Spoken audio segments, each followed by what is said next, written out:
How about now? Y'all can hear me now? Good. I hope so. But technically, it's still no sound. Because check this out. Technically, it wasn't my fault. If y'all notice, I was late, per usual. Per usual, I was late. So my crew was setting up for me. And well, there you have it. I'm not gonna blame them. I'm not gonna blame them. They're amazing. They're amazing. So, like I was saying before I found out I couldn't be heard, happy Memorial Day. Even if you ain't American or in America, happy Memorial Day. But I will say this. I will say this. Before we give our shout out. I was right.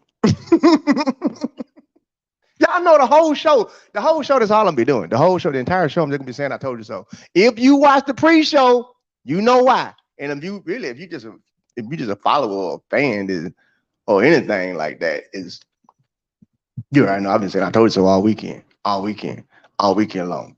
All right, you know what? It's still the weekend wrap up. Who this is right to get in here? Who this is?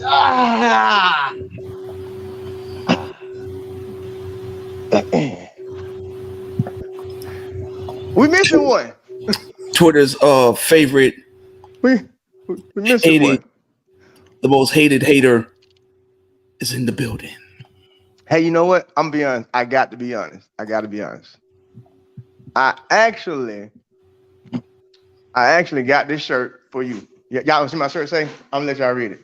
Y'all see what it say? Y'all see? Hold on. I'm gonna make sure I straighten up too, because I got scoliosis to make sure they see it right. Y'all see that? I actually thought of you when I saw this shirt. I was like, I literally bought it today. I was like, perfect. I need to buy it. Because apparently some people don't get it. Some people take what we do just a little bit too seriously. A little bit too seriously. I was like, it's a perfect shirt. Wow. All right, y'all. Happy Memorial Day, Coach. How you doing over there, man? How you doing? I'm tired, yo. It's been a long week. You know, the travel back from Michigan was super long. Delays, and I don't know what's going on in the world right now, but a lot of flights are being delayed and stuff like that. So, I mean, gas is like $6 for a regular car, so I can imagine if you got an airplane. Yeah. Hey, 3 of these can't fly today, y'all. It's killing my budget. It's killing Delta budget. Y'all got to ground 3 of them. Right. It's crazy, man. Like, it's really. No. Somebody gonna be on a plane today, Jack. These gas is too damn high. Right. Well, we glad you can make it though. And see, that's the thing I admire about you. You, like I say all the time, you still out there in the field. Like you out there in it. Like I'm on the outside looking in. You know what I'm saying? I pop up every now and again. But you there. Like you coaching, you having to do all the practices, you having to travel, you having to do all of that and still find time to do your show. Shout out your show for me, please. Track Chat with the most known unknowns every Wednesday at 8 o'clock. YouTube, Facebook. And Twitter. You still managed to be able to come here and bring all your caps and be ready for Track World News, which is late, which is uncommon of him, but he's late, so we still waiting on him for that. And there he goes. I'm gonna need him not to be on CP time. Hey, I think he be sitting back. You know what I'm saying? He be sitting back there watching him like, let me wait for Coach to come on. Probably. Before I'll be ready. I'll be ready. Hopefully he sees this. Shout out to Nigel. I ran into him at the D2 Nationals and we chopped it up for a minute. He was talking to a friend of mine who's a coach that I've known for some time now. And he was like, yeah, man, you the dude with the caps. I'm like, oh, I'm recognized. Oh, okay. and all of a sudden, I had a couple of the athletes come to me like, yo, coach, you and that joint on race take, man, when you be doing the caps, bro, like we be literally laughing.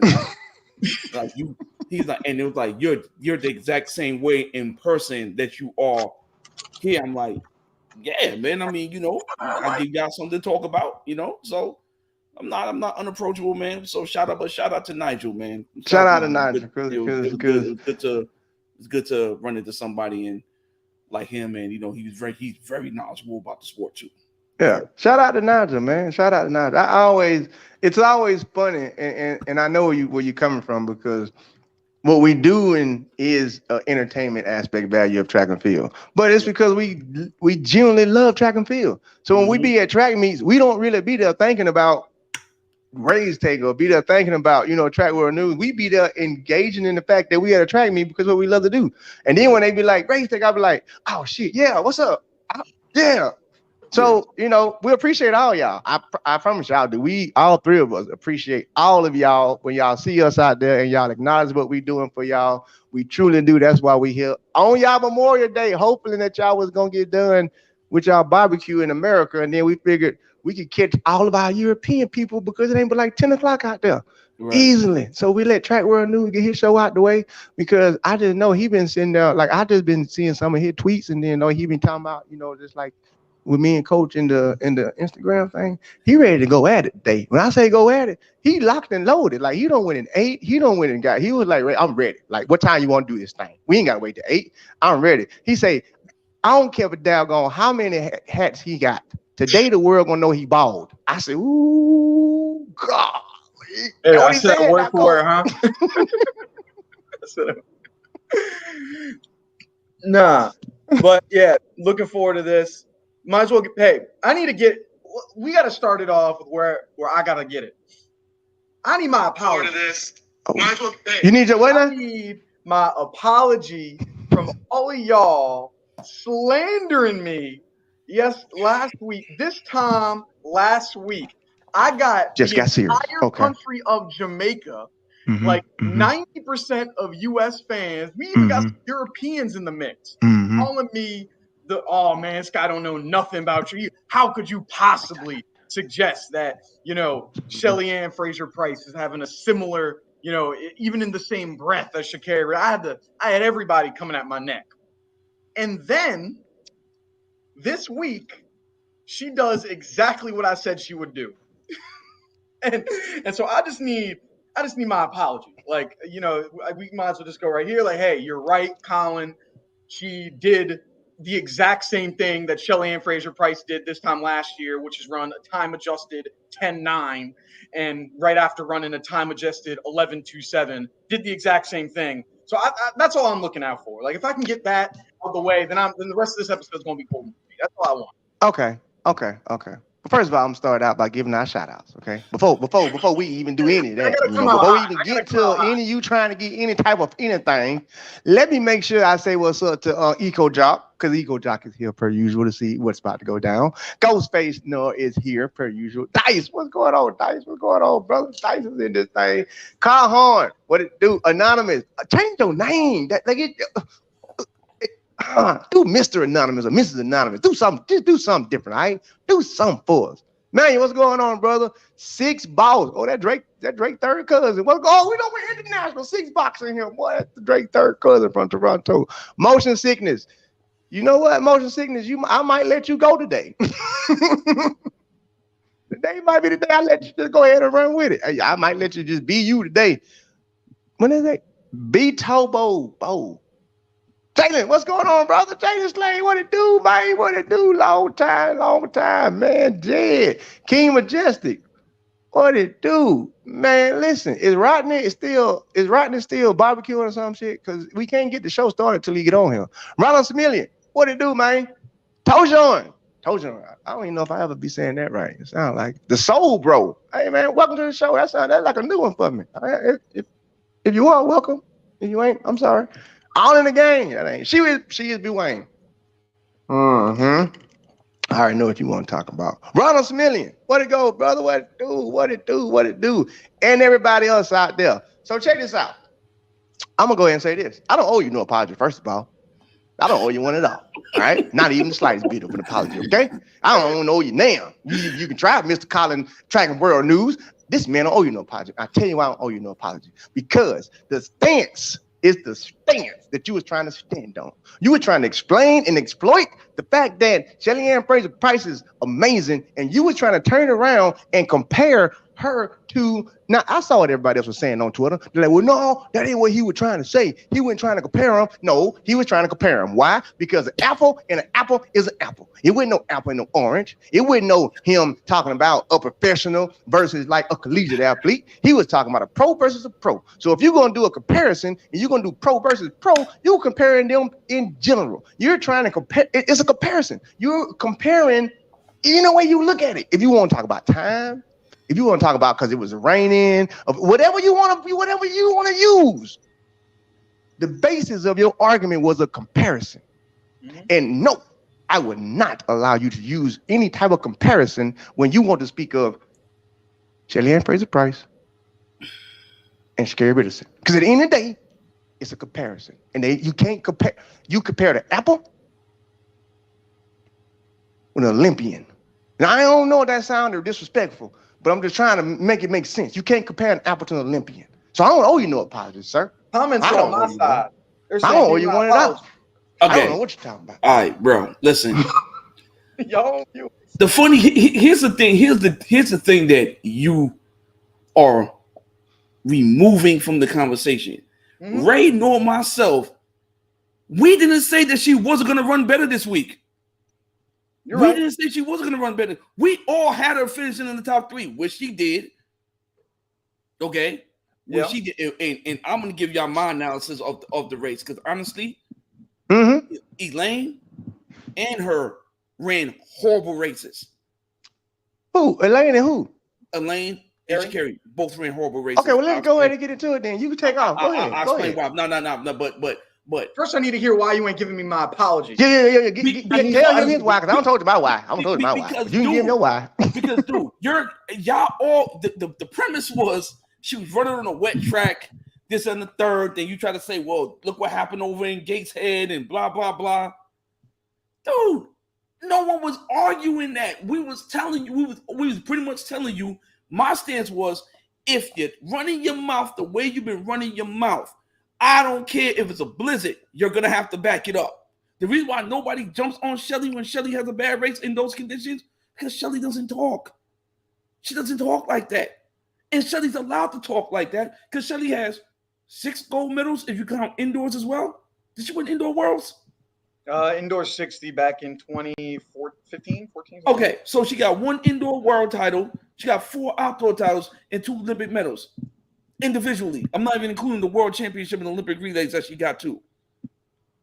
So she's allowed to talk. But if it makes you feel better and it makes everybody else in the comments feel better, we apologize. Thank you. I can't say no. We ain't friends. No. I don't owe this. What side of the screen he on? I don't owe this man no apology. I don't know. You can apologize. I don't want no apology for what he compared. That's for me. Look, because this is what I gotta say. Thank you, Michael Blunt. Go ahead. I was saying that obviously Shelly Ann Fraser-Pryce is better than Sha'Carri Richardson. That's obvious. I don't think anyone's debating that. Anyone that look, I am a Sha'Carri Richardson fan, but ain't nobody in their right mind gonna say that Shelly Ann Fraser-Pryce is not as good as Sha'Carri Richardson. That Sha'Carri Richardson's better. No one's saying that. If somebody is saying that, then you might have been drinking too much of the Kool-Aid. Hey, Nate, you need to come to my Facebook page and let me add you to some of them track groups. Then. Oh yeah, I've seen. Oh, if you're talking about the I love track, that stuff's wild. But some of them Facebook pages be talking crazy stuff. What I was saying was. And maybe whether this is from what y'all were saying or what from just people in the comments, whatever the ether were saying, is somebody was that everyone was jumping on Sha'Carri Richardson last week for running an 11.37, saying that you're trash, you're terrible. But no one said the same thing about Shelly Ann when she had a bad start. And then people were surprised, like thinking that she wasn't going to run well this week. And then she does. She has medals. Yes, exactly. Which is why I remember, Ray, you mentioned this. Like, oh, if you said Tom Brady Like if Tom Brady has a bad game, throws 10 interceptions, people are going to expect that. Hey, it doesn't matter if it's week 1. You're the greatest of all time. You need to still show up. I remember you said that. I wish I knew what time it was because you did say that. I did say that. I said all of that. I said all of that. And so, hey, Shelly-Ann Fraser-Price is like Tom Brady of soccer. Then just if you have a bad race, it don't matter if it's cold, if it's all that. You're the great. You got to get that stuff done, right? It's the same type of thing. Don't matter if you have 10 interceptions. Don't matter if you have a bad race. So if anything, she should have been judged more critically than Sha'Carri because she hasn't done anything yet. No, in their eyes. no. So I'm saying that's what it was. No. I would give you that if it was, say, a championship. Okay, I give you that because we have expectations at championships of Shelly-Ann Fraser-Price. All right. At regulation track meets, y'all are equal. The expectations are the same. That's all I'm saying. I apologize to you for you not getting what needs to be got, which is you can't compare the two of them together. I don't care what happens. I don't care if it's left or right. Nope, both of them, you can't compare them. Until it's apples to apples, I just feel like you can't do no comparison. I think you was right though. I mean, say that. I give you that much. I'm not gonna apologize, but I will say you was right. Okay, you was 100% correct. But as a self-proclaimed track and field, just superhero man, I don't like the fact that you try to put both of them in the same conversation together. That's it. I just come out there with you, baby. I got one last question. You put both their names in the same sentence together. That's just what it is. I was hating on that fact, all right? Damn it, they did what you was right. You was 100% right, but you can't put the name in the same sentence together. That's just what it is. Coming out, the truth coming out today, then, damn it. Let me give you a better comparison. You know why Michael Norman don't get the type of heat he's supposed to get? And if you want to talk about somebody on the men's side who's underperformed at every championship, you know why Michael Norman don't get that type of heat? Michael Norman doesn't talk. If you're gonna talk, you gotta be able to back it up. But you gotta be able to back it up. Believe you me, I'm highly critical of Michael Norman because Michael Norman is great. 2017, I don't hold 2016. He was a baby. 2016, he's a baby. He gave it all he had. He gave it all he had to make that team. Okay, He gave it everything he had. Never gonna knock him for that. 2017, 2019, 2021. Now, if anybody should be getting hammered, it's him. I was going to talk about that later on when we talk about 43. That's going to come up. So it's funny that you had already brought that up because I got that on the list to talk about. But do you see why people go at baby girl more than they go at baby boy? Because baby boy don't open his mouth. He doesn't sit there and bump his gums and then sound like a sore loser when things went wrong. Like just lose your composure in front of a worldwide audience, dude. They can never erase that. It's in the atmosphere forever. You know what I'm saying? And so once again, nobody hates Sha'Carri on this panel. Nobody. I am a fan of her talent. I thought what she did in the NCAA when she came across the line, she threw up the deuces. I thought that was fire. I have nothing. I have no issue with her. Okay, but my thing is this: I watch patterns when she's not running, and the Jamaicans are running. She tends to go out there and tweet and this and that to take everybody's attention away from the fact that the superstars, the ones who got the medals, the ones who've been running track and field since 2008, and only they let 2 intruders in, and after that, they bodied them. They said, "Okay, you want to come to my house? Okay, watch this. What's going to happen next year?" Carmelita and Tori both got the head stomped out the following year. Okay, respectfully, I say that in an athletic term. Okay, they've been running track and field. For matter of fact, even I think go back to 2007 when Veronica Campbell that won the world championship. Was that Lauren Williams? That was Lauren Williams. In the 100 or 200? The 100. Lauren won 05. Yeah, Lauren won 05, and who won 07? Was it Veronica? I want to. Let's see. All right, track. Colin, who did that? Somebody gonna put it up in the. Somebody gonna put it up quick. So. Yeah, it was BC. She won it. So Jamaica, Hud Tyson. Because Lance pulled a sweep. Right. So Jamaican women has been running the world scene since 2007. Okay. So, I don't want to it's not fair to compare her to these other women in any aspect. Can she put up times? Yes. Can she? Absolutely. We all seen it. We know what she's capable of doing. Okay, but but this whole thing, well, y'all hate Sha'Carri, blah blah blah blah. No, we don't hate Sha'Carri. Okay, we don't like the antics. We all are fans of our talent. We don't like the antics. That's a different story. Nobody hates that. So everyone throwing out you hate her because she's a successful. But no, we don't hate her because she's a black woman. No, we don't. We don't. So stop it. All right, stop running with this nonsense that's not even factual. We can be critical of her antics on top of how she looks, how she runs. When I say look, I'm talking about athletically, running wise, how she's competing. We can do that. We're pundits. We can do that. It's yours, Ray. So last comparison last comparison question that I'll make, and then off the topic. If she runs, this is a big if, but if she runs a 10-6 this next week, am I getting that apology, Ray? Because then that would be the exact same thing that Shelly-Ann Fraser-Price did last year. 11-3 adjusted, 10-9 adjusted, 10-6 adjusted. I tell you when am I getting the apology? I tell you when you're gonna get your apology, sir. I'm gonna tell you when you get your apology. When Sha'Carri Richardson finishes the season out on a podium, you will get your apology. And if she don't finish out the season on a podium, you're not getting no apology. Because then you will be wrong and all your stats will be wrong because you would have to keep comparing the entire season. Because what you're doing now, you're comparing. You don't start it now. You don't start it out. So you got to finish it.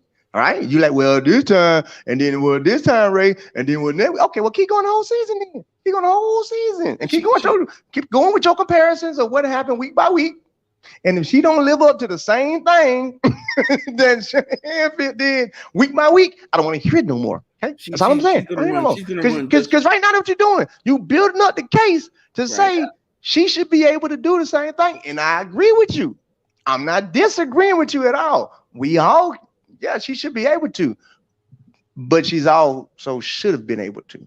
Listen, Ray, you and I both know her real coach will get her ready. She'll be ready. Because I want to move on, and I want to actually talk about the race. I want to move on, but before we do that, I do want to say something, Coach, because I was listening to what you were saying, and I appreciate you. That's why I wanted to give you the flow, because I know people was coming at you on Twitter about, you know what I'm saying, like you hating on her, and I'm like, no, that's not the case at all. People read your shirt, That's not the case at all. But I will say this right here. I'm gonna call myself out because last year this time I was saying no. You don't need to be at Ostrava or not Ostrava, whatever meet it was when she was giving the people in the media the hard time. I was on her head like, no, this ain't gonna help you. This ain't gonna help you. I'm like, it ain't gonna help you at all. If I'm gonna invite you back, it's gonna ruin your image. You're gonna do all of that. So I was on her head about the antics, and then it worked. And so then I had to be the same person that I talk about to try and help the sport. It actually worked.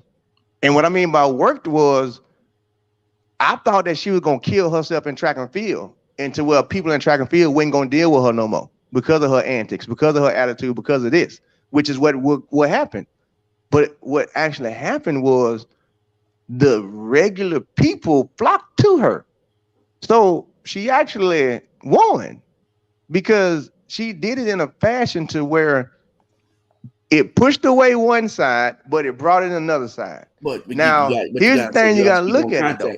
Put it in context. I'm going to put it in context. What people gravitated to her? The thing I'll say is this right here. The younger crowd? The younger crowd gravitated to her. College kids? The college kids, whatever. Some of the celebrities gravitated to her, whatever. But at the same token, you got to almost look at it like a sacrifice. You know what I'm saying? Because it's like, well, you making us look bad as athletes, but a lot of more people are able to see T.T. Terry now that wouldn't have saw T.T. Terry. Why? Because you just brought that crowd in to watch this race you in. A lot of people wouldn't know a Mary Beth. Why? You brought that crowd in to watch Mary Beth race you. A lot of people wouldn't know Aaliyah Hobbs. You brought that crowd in to now they know who Aaliyah Hobbs is. So it's like you got to take the good with the bad with it. Like, well, shit, you know, she, yeah, and it, but then it's like, but on the flip side, there is eyes coming in, whether they looking at her or not. They seeing everybody else at the same time. So it's like, now I'm on the bandwagon of, well, shit, hey, you the sacrificial lamb, keep doing it. You know what I'm saying? Like, you know, and if it wasn't working for the regular world, I'd be like, well, hey, you need to cut that out because track and field people ain't gonna go for that. But at this point, she is marketing track by marketing herself. So, you know, we gotta kind of just be like, well, shit, man. But I don't put it this way. I don't condone it, but I understand it. That's where I'm at with it. Like, I don't condone it, but I understand it. Here's the issue. You know what I'm saying? Here's the issue. The stadium still wasn't full. Yeah, I got some ideas about. I think the stadium still wasn't full. The stadium still wasn't full. Now, I'm gonna say this because we're gonna have to get to the actual racing. The stadium wasn't full, but the stadium wasn't full because at the same token, it's kind of like if you hold a Garth Brooks concert in Oak Cliff, I don't give a damn how good he is. That stadium is empty. It's just not gonna work for you. It's just not. If Sha'Carri is what's bringing in the outside crowd, nobody ain't gonna be there in Oregon. They don't care to see her. Have that thing in Dallas somewhere, or have it in Atlanta somewhere. You know what I'm saying? But then actually promote it. I think at the same token, man, it's weird because track and field really do need her. Like if she promoted her track meets the way that like we promote our shows and shit like that, if she did it, you know what the reach would be then? If they like gave her, it's sad because what I'm about to say is kind of like sad, but it's like, but if they gave her the power and like, hey, look here, I'm running at this spot, yada, yada, yada, here. I want everybody to be there, come shot, you know what I'm saying? And then let her actually tweet it and talk to the people who actually want to watch Sha'Carri run and then build off of that. Like, it could help the sport, but it's like, well, I know what everybody's saying because it ain't classy, it ain't this, it ain't that. But sometimes it's like, all right, well, shoot, man, we'll sacrifice that one if it's going to benefit the next one coming up the next 5 years. Because if we can sacrifice her bringing it in with her nonsense, you know what I'm saying? That's just my spiel on that, Coach. That's just my spiel on that. Because I know how you feel about what she be doing, her antics. I'm the same way. But I just feel like she's no longer one of us. She's not a track athlete no more. She's not a track athlete no more. If you're a track athlete, no, get your ass in line. That ain't going to work because the people who in the track world, they not going to stand for that. But because you somehow was able to merge and get people to like you outside of track and field, I'll shit you straight. You straight. And now all you got to do is come in second. Like literally, that's so to me. And now we can get into the race because to me, coming in second but before we get is into a the race, victory now. I wanted to address the point that Coach brought up, like with the lack of attendance there. Like, look, I love Eugene. It's the place I want to go. I've never been there. I've always wanted to go. It's like the mecca of track and field. Yeah, good luck. Beautiful. Yeah, you ain't going this year. Yeah, I'm saying. Well, I'm trying. We'll figure it out. Like I think. Well, I don't know. You might be there this year, man. Keep working. There's some things in the works. Trying to do it, and so I really want to go. Like it's as a track fan, it's like if there was a Hall of Fame, there is, but it's kind of BS. There's like a Hall of Fame of track and field. Like that's the place you want to go to. But you have to still look at the facts at the end of the day. It's the 154th largest city in the United States. The closest top 20 city, because I saw some people in the comments talking about this, the closest top 20 city in the United States to it is Seattle, which is 4.5 hours away. Ain't no one in hell is driving 9 hours to watch a regular season track meet. Not doing it. People were bringing up LA. LA is a terrible sports town outside of the Lakers and the Rams. Remember the Chargers, when they first moved to LA, they played in a soccer stadium and they couldn't even fill up a soccer stadium. Dude, ain't nobody goes to LA sports. Dude, LA used to be. I don't know now. I don't know now. I think they can bring it back to LA. LA used to be track central. Yeah, Jack. I was actually racing. Look at Mount Sac. Like I'm telling you, don't work well. That ain't LA though. Well, I'm gonna tell you. I'm in the sports business world. I know. I have numbers on. Mm-hmm. I'm not debating you on that. Nah. Put it this way. I remember racing in Carson. Right, Carson, they tore the whole Depot Center down. You feel me? Yeah. I remember racing in Carson and Lil Bow Wow performed at halftime. You know what I'm saying? Yeah. Carson was the same place when Maurice put his shoes out on us, and I was in that race. You feel me? So it's like I remember going to California, not counting Mount Sac Relay, but I'm just saying, like, if like in LA, like close to LA, now, bro, them stadiums was the stadium had people, it had people in it. Even at like USA Nationals, when they had USA Nationals, like 2005 when I was there, bro, they was on the fence. You know what I'm saying? Like, and then the thing about when it was in like LA, and even you had celebrities actually there. You feel me? Like my first time I met damn, he playing for the damn Indiana Pacers. But anyway, in LA when they had the track meet at Home Depot. So now if you comparing track and field to other sports in LA, then no, it ain't gonna work. But in LA, as far as like track and field, that's still a hot city. You know what I'm saying? Like at the end of the day, like if I put it this way, if they was to have a track meet in LA, I bet you it do better numbers than anywhere else. Now Mount Sac, now Modesto. I'm not talking about none of them. I'm not talking Mount Sac. I'm not talking Palo Alto, because Palo Alto didn't do nothing. I'm not talking none of them. I'm talking about where Home Depot's Carson was at. Yeah. Outside LA, that was different, bro. That was complete. But that was back, you know what I'm saying? 02, 03, 04, 05, my early days. Right. In Philadelphia, the only places that really be pulling out like a lot of people right now, you'll get the Milrose games because it's indoor and it's really tiny. Yeah. There's 500 people that sit there. I'm making a joke, but like no one goes there, so that's why it sells out all the time. Mm-hmm. And relays, because they have races from 5-year-olds up to 95-year-olds that compete, everyone in their family coming out. But outside of that, you don't get many attendance, and so that's why like it's hard for Sha'Carri. Like if Sha'Carri was in Dallas, where she's from, I think you get more people going to a meet if it's in Dallas. That thing go crazy. Eugene, that's far away. But now let's get into the race. Get into the race. All right, so what y'all think? What y'all took for the 100-meter dash? Go ahead. Which gender? Which one we starting with? I'm starting. Well, we already talked about Sha'Carri, so we got to start with the women. I'm gonna let y'all get it first, because you know I'm gonna explain to the people the correct way. So I'm gonna let y'all go ahead and give them the other way. All right. So from a coach's eye, I wasn't impressed with Elaine's run. You wasn't impressed? No, that looked like a forced 1079. It looked like a forced 1079. Like you got, before I even said that, I went back and I watched some of her other 10-7 races. Completely different. So the upside with it is that it looks like she's still in heavy training, which makes it even more scarier. I'm glad you said that.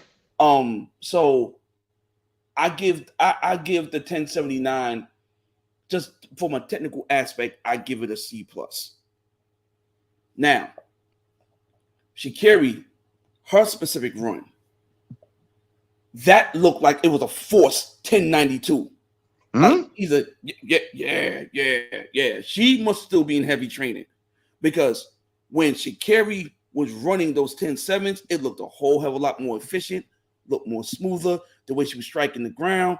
And even Michael Johnson, the great Michael Johnson, for those y'all who've been underneath a rug, Michael Johnson's the greatest long sprint in the history of track and field. He even agreed with me. That wasn't a clean 1092, because we watched her run smooth 10-8s. Smooth. I'm talking about efficient. She's coming off the ground. It looked like she was landing flat foot a little bit. It looked like she was straining. If you watch the video carefully, it looked like she was tensed up. So I also give her run a C+. Now, the best run out of all of them, because these are the only pictures that they showed, like the straight on. I like to look at the straight on shot with Shericka Jackson. Shericka Jackson 1092 looks smooth as hell, effortless, no strain, no nothing. And we know Frano got her in heavy training still. So I give her run a B. So yeah, I give it a B. Because it looked much more efficient, much more smoother. Even though she lost the race and tied for second or whatever, those were the best. Those were the best runs. TT, I think TT got caught up in the moment, because that was her first Diamond League. And Ray, you've been in those leagues, you know, the first Diamond League you get caught up in the moment. TT's gonna be fine. I see a lot of upside with TT, And the fact that she was literally still running with Sha'Carri in Sha'Carri's blast zone. Sha'Carri has a blast zone. When she gets to a certain point, she blasts away from everybody and she's gone. And she was still hanging with her. So I gotta give TT credit for a competitive run, but it was a sloppy run. You watch, she had a lot of forward movement, this and that. Like she was really pressing, So overall, and Kambunji and all of them, they were just there for the paycheck. And so I'm just gonna be honest with you. A lot of them wasn't impressed with them. So those four women right there, I give Sharika the best looking run, even though she lost. She looked better in her technique and better in her efficiency down the track than the other three ladies did. And we already know Tiana Daniels ran like 11-13. Tiana Daniels is going to show up when it counts. I know that. She's going to show up. She's proven it. She's earned the right to have the benefit of the doubt for this race. She's earned it. So that's my assessment on that. Colin, what you thinking over there? Yeah. So I'm as we were going over this, I was trying to rewatch the race to see what you're saying, because I'll be the first to admit I don't know technically as much as you all do. You all have been in the coaching, the athlete standpoint much longer than I can. I'm just going off of what I see and what it looks like, probably from more of the standpoints of slightly more casual fan from the technical standpoint that might not know all of this. And for me, it looked like Sha'Carri was really muscling through this one. Like she was all of the fastest times and all the world records. It's like, oh man, you didn't even know you were doing. Like it's like, oh man, I ran a PR and I didn't even think I was trying very hard. Well, that's part of it. Like you run so fast because you're loose and you're not trying really hard. Where here it looked like she was really grinding to try to get that and muscling to it, which makes me think like, yeah, they're still in the middle of this training cycle. Like you're not, because it's early on, you're not trying to go really hard. Like you can only imagine what this is going to look like towards the end of the season. Like if you're grinding through like a 1092 or grinding through a 1079, like I think that can bode well for once you loosen up and you're feeling good. So it looks like that played a part of it. Outside of like actual technique, I also noticed how maybe let's change up the wardrobe next time, where her crown falls off halfway through the race. I don't think it plays a huge part, but it plays a part. Her hair. I knew that was gonna happen. I called it before it started. Like, oh, you're gonna lose a 10 right there. Crown falls off, and her hair wraps around her arm for her start through her first 2 or 3 races. So 2 or 3 strides. And so these are all things like once you're running that fast, the littlest things matter. Like the faster you get. Say it again. Yeah, the faster you run, the more little things matter. And so if you're trying to win a world championship, you can't be wearing 45-inch hair and a crown during your race, because all of those things are going to add up. So Don't get canceled. No. Well, hold on, though. I want to say this, though. In theory, you can, because I watched Sean Crawford put a hat on backwards and wear sunglasses at the Olympic Games, and we thought it was crazy, and he jogged 10:01. What I'm saying is like, but in the finals he didn't, so to your point. I'm saying little things add up. And so I think as the season goes on, like for example, like Clayton Murphy, he was wearing a mic'd up during a race, like 2 weeks ago in Puerto Rico. He ain't gonna wear that championship, like No. And my boy did this, mic'd up on him. Like, all this stuff isn't gonna happen during like a regular race. So I think like once she tightens those things up, like it's like, hey, she's raised. It's a championship. She's loosened up. She's had these races. I think it'll be fine. And so it's like, yeah, it looked like it was she was really grinding to get this, but that's what I kind of noticed from a non-professional view. Okay, here's what I noticed. I noticed exactly what I said on my show, my pre-show, which is why I keep saying I told you so. I told y'all that was going to happen. So, based off of everything that I said before my show, lets me know that she is nowhere close to being ready at all whatsoever, because she needed extra shit to happen for her to even get second. Like what I said on my show, I said after looking at lane assignments, oh no, she'll get second now. It's 2 different races. If she had been right next to Elaine we would have saw a completely different outcome. When I say completely different, Elaine wouldn't have ran no 10-7. I'm telling you now, Elaine would have dropped down to some 6s, okay? And Sha'Carri wouldn't have ran no 10-9. Sha'Carri would have been at 11-0. I'm telling you that now, okay? Putting them next to each other would change the whole demographic, all right? So what that tells me really is Sha'Carri is so far behind that she won't be ready till World Championships. And that's the craziest shit about it. Because I listen to everything both of y'all said. All that, when I hear all that, I'm like, that means you had the best race out there. Like, I hear what y'all saying, like, oh, it's a C-. No, that's an A+. Why is it A+? For every reason you just said. And even you call it the hair with D1 this, and the crown fell off, and then this and that happened, and you got second? Like, and you didn't even look good doing it? Oh, that's an A+ race now. Because I grade stuff differently. I grade it based off of what can you actually do without the mistakes? So the same thing I'm saying about if they was next to each other. If Sha'Carri hadn't had the crown on, you're right, it wouldn't have flipped off. And that flipped off would not have now made it a photo finish with her and Sharika. Okay, if she hadn't had the hair. Okay, correct. So now she hadn't had the hair, she probably could have even got out in front of TT Terry like she usually do at practice. So now you really got a different run. So now she gets out and in her peripheral, she sees nothing. Now she's not going to do what y'all saying, which is start muscling and tighten it up. She don't have no frequency. She ain't got no speed work. So since you ain't got no speed work and no frequency, the only way you're going to be able to run fast is to muscle it now. You have to literally muscle it because that's all you got. All you got is muscles. So based off of all of that, and how I'm looking at it, I'm like, she's been doing the speed for a long time, according to Gatlin.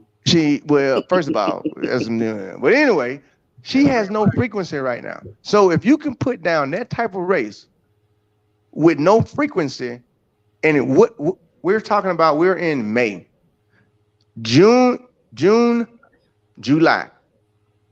World Championships in July. If you racing in May, that means you at least been doing something since April. At least bare minimum in April. We'll even say March. It don't take but 3 months, and I've said this all day long. It don't take but 3 months to get fast. Every single indoor track season proves that.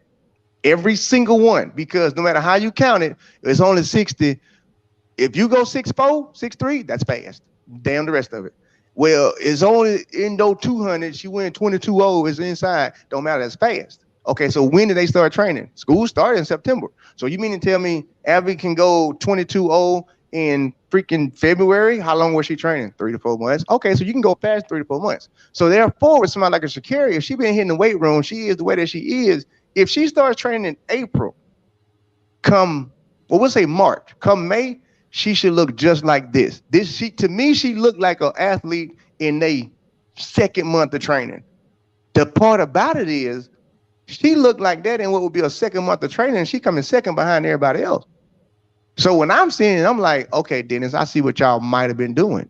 I see what y'all might have been doing, because based off this, she don't look good. But she don't look slow. Even y'all called it. She's muscling. Okay, well, shit. Okay, we'll give about 2 months to get some frequency behind it. Now what happens? That muscle becomes the front half.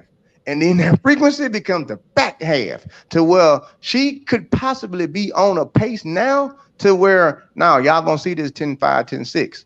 Because if I can give you, again, I'm going based off of I'm going based off this right here. One thing for certain, two things for sure. All three of us on here have heard rumors about her not training or being back and forth between Jamaica, LA, which means she wasn't taking nothing serious up until this point. So if she wasn't taking nothing serious until March, then come on. That's like March. The way I'm explaining it is, for her, March could be day one base training. If March is my day one base training, when I'm ready to actually be at my peak, that's July now. That's July. I can give you, come May at Prefontaine, I can give you a 60% run off of strength. Because that's what it looked like. That's literally what it looked like she ran off of strength. I'm going to end my soliloquy with this right here. It would be different if we knew from October 1, when every other professional athlete start, if we knew she had been dedicated since October 1 and did all of the off season, did the indoor season, did the relay, did all that stuff, and then ran like that, now you can say, oh no, shit, she in trouble. But the fact that that whole time we kept saying she ain't taking track serious no more. She ain't serious. So now you gotta look at like somebody's on their summer vacation, like, all right, now I'm starting day one base training. And I've said it a lot of times, even in indoor, you should be able to run your 60 at 60% off of strength, and that be fast, not no frequency. Right now, she looking like that. She look like, okay. Dude, now I'll switch over and talk about his name. Hold on, because I gotta address this crap in the comments. Okay, Go ahead, I'm gonna say it one more last time. Nobody hates the girl. She's won nothing. Don't give me she a black woman, this, that, third. You're not supposed to be critical of her. But it's okay. But y'all the same people that was critical towards Gabby Thomas last year, and right now y'all been going at Abby Steiner because she's putting out time and because she's white. It's a problem. Stop it. Nobody hates that girl. Nobody. He's right. Never. He's right. Hate her. And that's right. Nobody hates nobody. Times. Y'all know it's how I love everyone. She is the absolute face of women sprinting. But she did it to herself. She put herself up there as the face now. She did that. As of right now, she is the only living hope for the U.S. women to get a medal. And that's no slight. Hey, man, don't you cut my dog Mary Beth out like that. Shoot, man. I'm team Mary Beth. Now, hey, we getting us some medal. Better watch out. No, let's be clear. Let's be clear. I love Mary Beth too. Mary Beth can't hold a candle to baby girl. She can't. And not right now. No. Not right now. Okay? Not yet. And I she love Tiana Daniels as well. I love Tiana Daniels. I call Tiana Daniels Miss Clutch because the woman shows up when it matters. Okay? And TT Terry, she's coming. I've been a fan of her since she was a senior in high school. But what y'all not going to do is sit up here and start talking about this hate. Y'all just talk the talk. Shut up. Nobody hates the girl. Nobody hates her. Get out of here with that, man. Y'all don't pay attention. Y'all pick and choose what y'all want to hear. I said I was a fan of that girl when she did what she did in college. Okay? I was a fan of hers. Still am. But guess what? I can be critical of her just like we're critical of male athletes. But now it's different because now we're criticizing a woman. No. Remember, we all equal. So guess what? Just like we levy criticism upon men, we can level criticism upon women. So you can't pick and choose what you want. Either you want equality or you want or you don't. So I'm gonna equally critique all the athletes. Man, I just critiqued Michael Norman, and none of y'all said a word. So stop it. Which I fake. Get out of here, man. Go ahead. I'm my bad. You criticize things. Hey, man, first of all, hey, I'm going to tell you like I tell the athletes. Hey, that's why it's called raise tape. Come on, man. You come on this thing, do whatever you want to do, say whatever you want to say. I'm going to sit back and give you the flow. If you want to take these folks across your knee again and spank them, all I'm going to do, I'm going to get back there. Like, dude, nah, it's just wild to me. It's like we could sit there and drag Justin Gatlin through the mud. We could sit there and drag Aries Merritt through the mud. We can sit here and say that Grant Holloway choked, quote unquote, choked at the Olympics. Y'all can drag all these dudes to know, but all of a sudden she's off limits. Well, I'm gonna say it like this, Coach. Y'all drag Gabby Thomas. I got the receipts. Y'all dragged her. Now all of a sudden, because the one chick who embodies and has shown, I'm telling you what she's shown. We don't know if that's who she is really, but what she's shown, pay attention to my words. Every stereotype that we despise in our community, y'all gravitate to, and we all supposed to celebrate that like it's something. Well, Coach, I'm gonna say this right here. I agree with you. Okay, we can get back to the race. Yeah, I agree with you. Men's 100. I will say this right here, though. I will say this right here, though. It's a very delicate situation, okay, when you're talking about Miss Carey, okay? Something comes to mind. It's it's an insect and it flies and they fall. Oh, it's called a beehive, and became real famous with Beyonce. What you're going up against? The hive, man. You quit. I stopped. I Some stopped. I stands. quit. I'm telling you, I quit last year. I was like, oh, she got a real beehive. Boy, they not gonna listen to nothing you saying right now. All you, they not gonna listen to nothing. And you absolutely right. Now y'all know me. I like to joke. You know me. I like to joke. But man, listen, you can't joke. What y'all not gonna do? What y'all not gonna do is sit here and every time someone critiques her race, talking about we haters, bro. Dude, we just critiqued Michael Norman. We critique everybody. Why is she off limits? Why? Well, here's the thing, Coach. I'm gonna say it like this. Colin, then we're gonna move on. Yep. Here's the thing you gotta realize, Coach. Okay. You are, you've taken upon yourself to be in a spotlight that a lot of us try to do and back out of, which is you yourself decided to be a sports analyst. I don't know if you've ever paid attention to anything on ESPN, but those are some of the most hated people walking the planet Earth. Man, I don't know if you get what you walked into. All them guys, they hate it. Man, boy. You have walked into a world to where your opinion will get you killed. Right. So you gotta understand that and embrace it like I did. Like, oh no, boy, you put yourself on a pedestal just to be chopped down when you said I'm gonna be a sports analyst of track and field. Oh boy, you better come on in, cause boy, you better have a thick skin, cause they coming for you. No, I do. But check that though. What I don't like hypocrisy. Because if I remember, you gotta love hypocrisy. That's track and field. Track and field is hypocrisy. Remember correctly, Ray does it all the time. Hold on. How many years? First of all, yes. Hold on. How many years have a South of Power got drugged by all of us? What you say? How many years have a South of Power got drugged by all of us? But you missing my point. Ain't no a South of Power beehive. I don't give a damn. You missing the key fact. She has a beehive. So if there's a beehive attached to in it, leave it alone, Coach. Just leave it alone. Walk past like you don't even see it. Talk to us about it. You want to be critical of her? Call me. Call Colin. Call one of us. We'll listen to you. But the Sha'Carri hive. That's fine. The Sha'Carri hive. This man's 100. Let's do men's 100. I'm still gonna drag her though when she runs like crap, just like everybody else. But move on. Let's go. I wanted to talk about this crazy streak that finally ended as well when it came what to streak? 100. So there is Christian Coleman up until this race was a part of one of the most elite clubs in men's sprinting right now. I had done some digging and like today, it took me a while, but he was a part of an extraordinarily elite club. So Christian Coleman first breaks 10 on August, 19th, 2016. So in August of 2016. Oh no, wait, I'm sorry. No, June of 2016. That's when he does it. Got the trials. Yeah, the trials. Oh, I know what you're getting at. Keep going. He doesn't run 3 races in a row.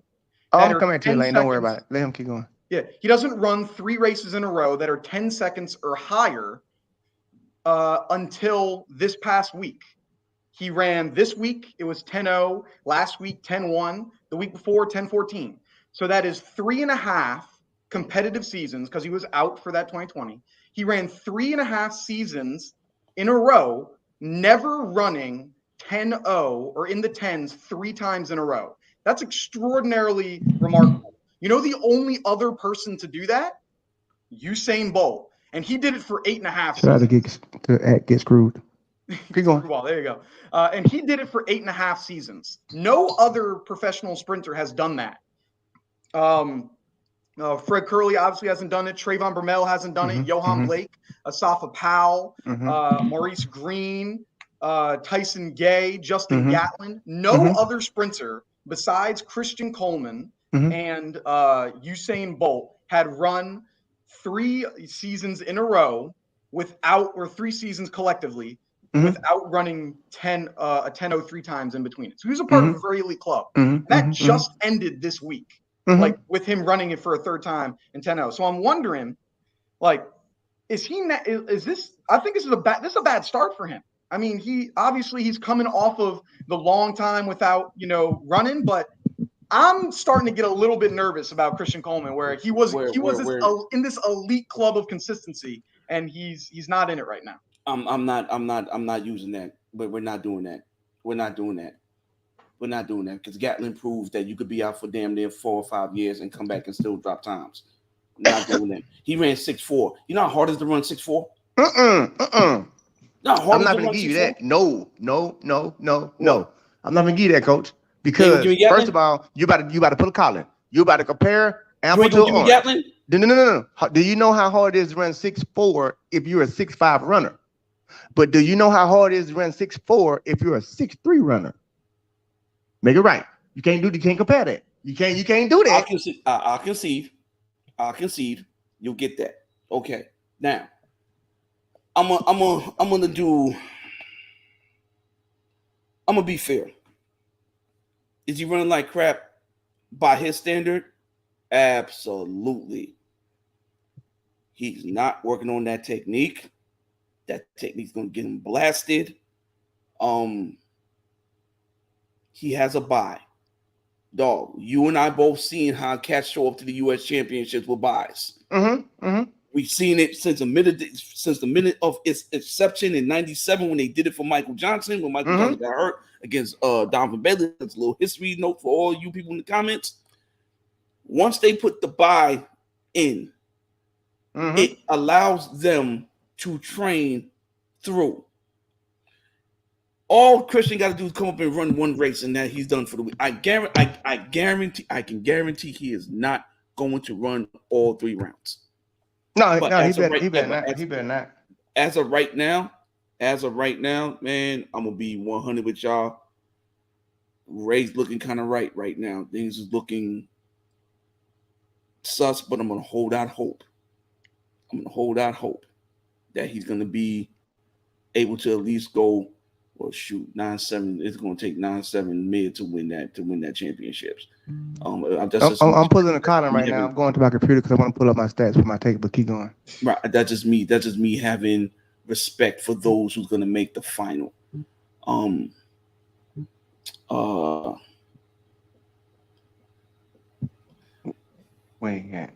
He did go 19. Thank you, coach. He did go 19-9 at Kentucky. Coach, 19-9 at Kentucky cannot compare when you got the first person running 19-4. That separates it. Now, that don't make it pass no more. It don't make it pass no more. Stop. You got to listen to the training stuff here. I'm just saying. 19-9 and 19-4 don't make. Listen, he ran 19. No, time out. He ran 19-9 too. You need to apologize for being wrong about Arion Knight and 2. By the way, huh? Yeah. I said the kid would get top 3. We ain't forget.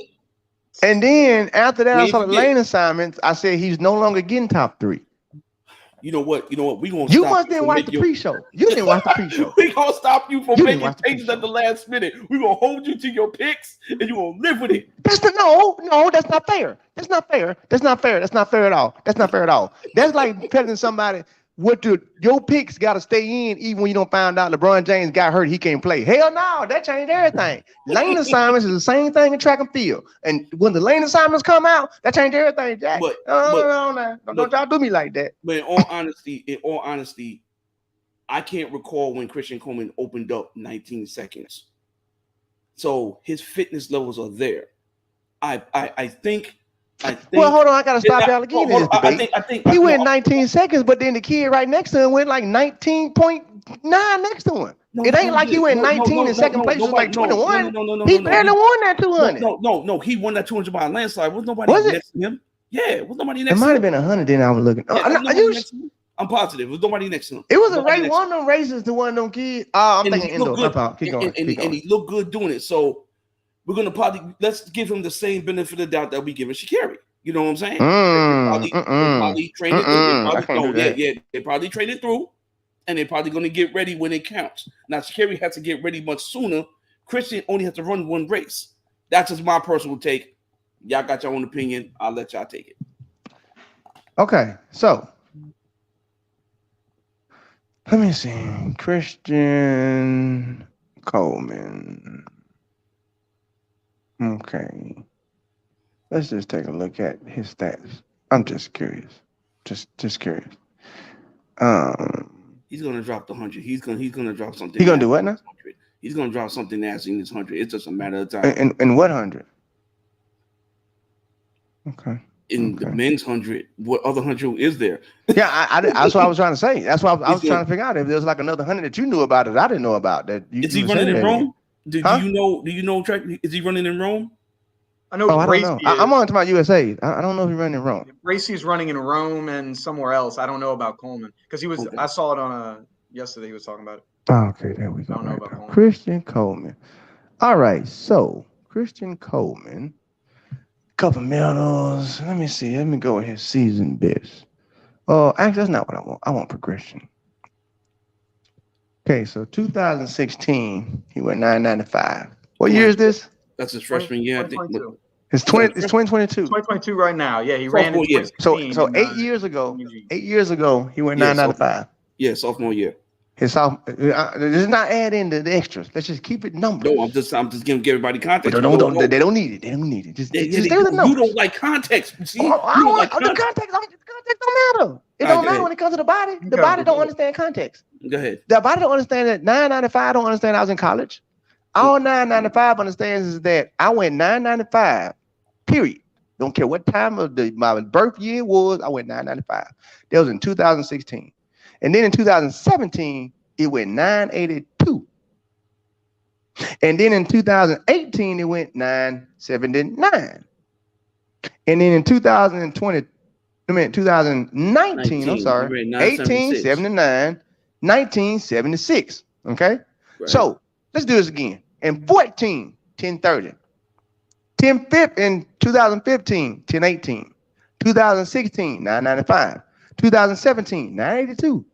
2018, 979. 2019, 976. 2022, 1004. So here's what I always like to bring to the thing, okay?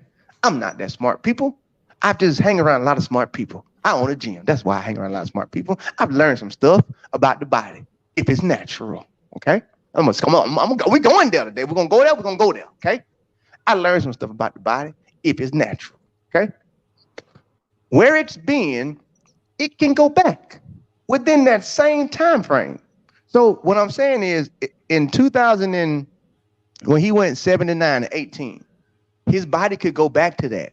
Why? He just did it. So he went 76 a year later, right? Right. Okay. Yeah, we're not saying he's not going to perform well. I'm saying he's no. Well. Hold on. Because you just said it's going to take 9-7 to make the team. No, not 9-7. I said 9-7 to win the gold. Oh, okay, we'll go with that. It's going to take 9-7 to win the gold. Right, to win the gold. Based off the body, based off his chart, he don't have a 9-7 in him because that would defy damn near everything there is to know about the human body. Why? You can't go back. Think about it again. Age, okay? What you're saying is 8 years ago, and here's the thing I try and tell everybody. It don't matter if he didn't race last year. He still trained like he did.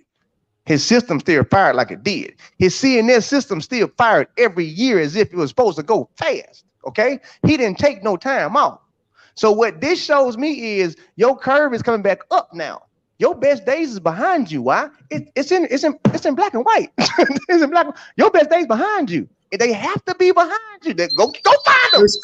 Because people know I ain't lying. You go find your hat and bring them to the table. And if people gonna say take them off, no, finish what I got to say. Christian Coleman's best days are behind him. Why are they behind him? I hope you're putting the caps on for yourself, because I'm telling the truth. Why? I can tell you why behind him. Because right now, season best say 1004. 1004 for 2022 and 976 in 2019 means your best day was 3 years ago. Your best days are behind you, okay? And I do not see whatsoever. I know it's you and all the other people in the chat gonna say the same thing. Oh, wait, no, he's gonna be ready. He's gonna be ready. No, I'm not saying he can't run fast. I'm saying 9-7 is in the past now. 9-6 ain't gonna be there no more. He ain't gonna be there no more. You don't believe me? Okay, watch this. Justin Gatlin had 2 careers. Which career did he run the fastest in?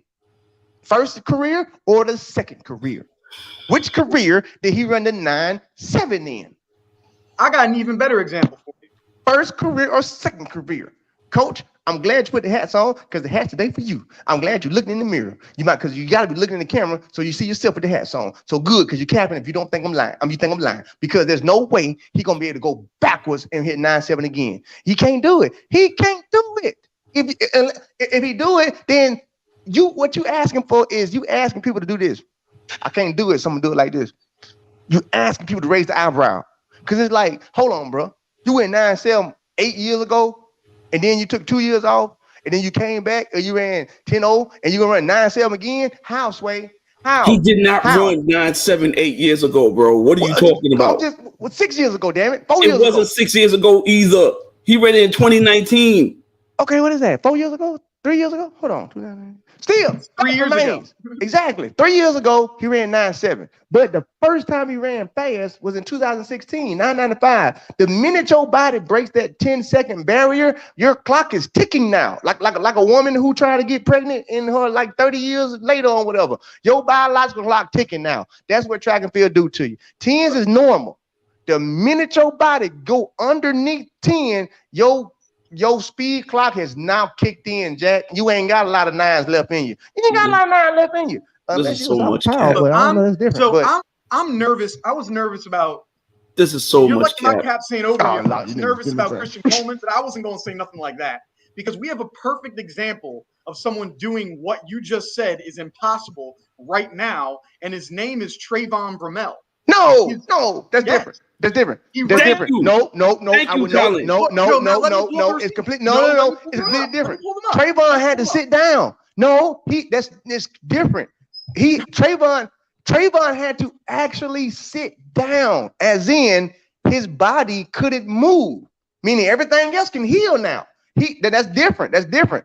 Trayvon sat down because he couldn't do nothing. Christian Coleman kept running, which means your clock stops now. If your body sits down and you don't use it no more, it's on pause. It don't do autopilot. It's on pause now. When he came back to training, it picked back up. You trying to go apple to banana again. You can't compare Trayvon Bromell sit down to Christian Coleman sit down because Christian Coleman didn't sit down. He just couldn't play. Look, but he can still go work out, and he did. Trayvon Bromell's sit down is different because it is a Achilles injury. Name an athlete. Like, look at this. Kobe Bryant. Achilles injury never comes back the same.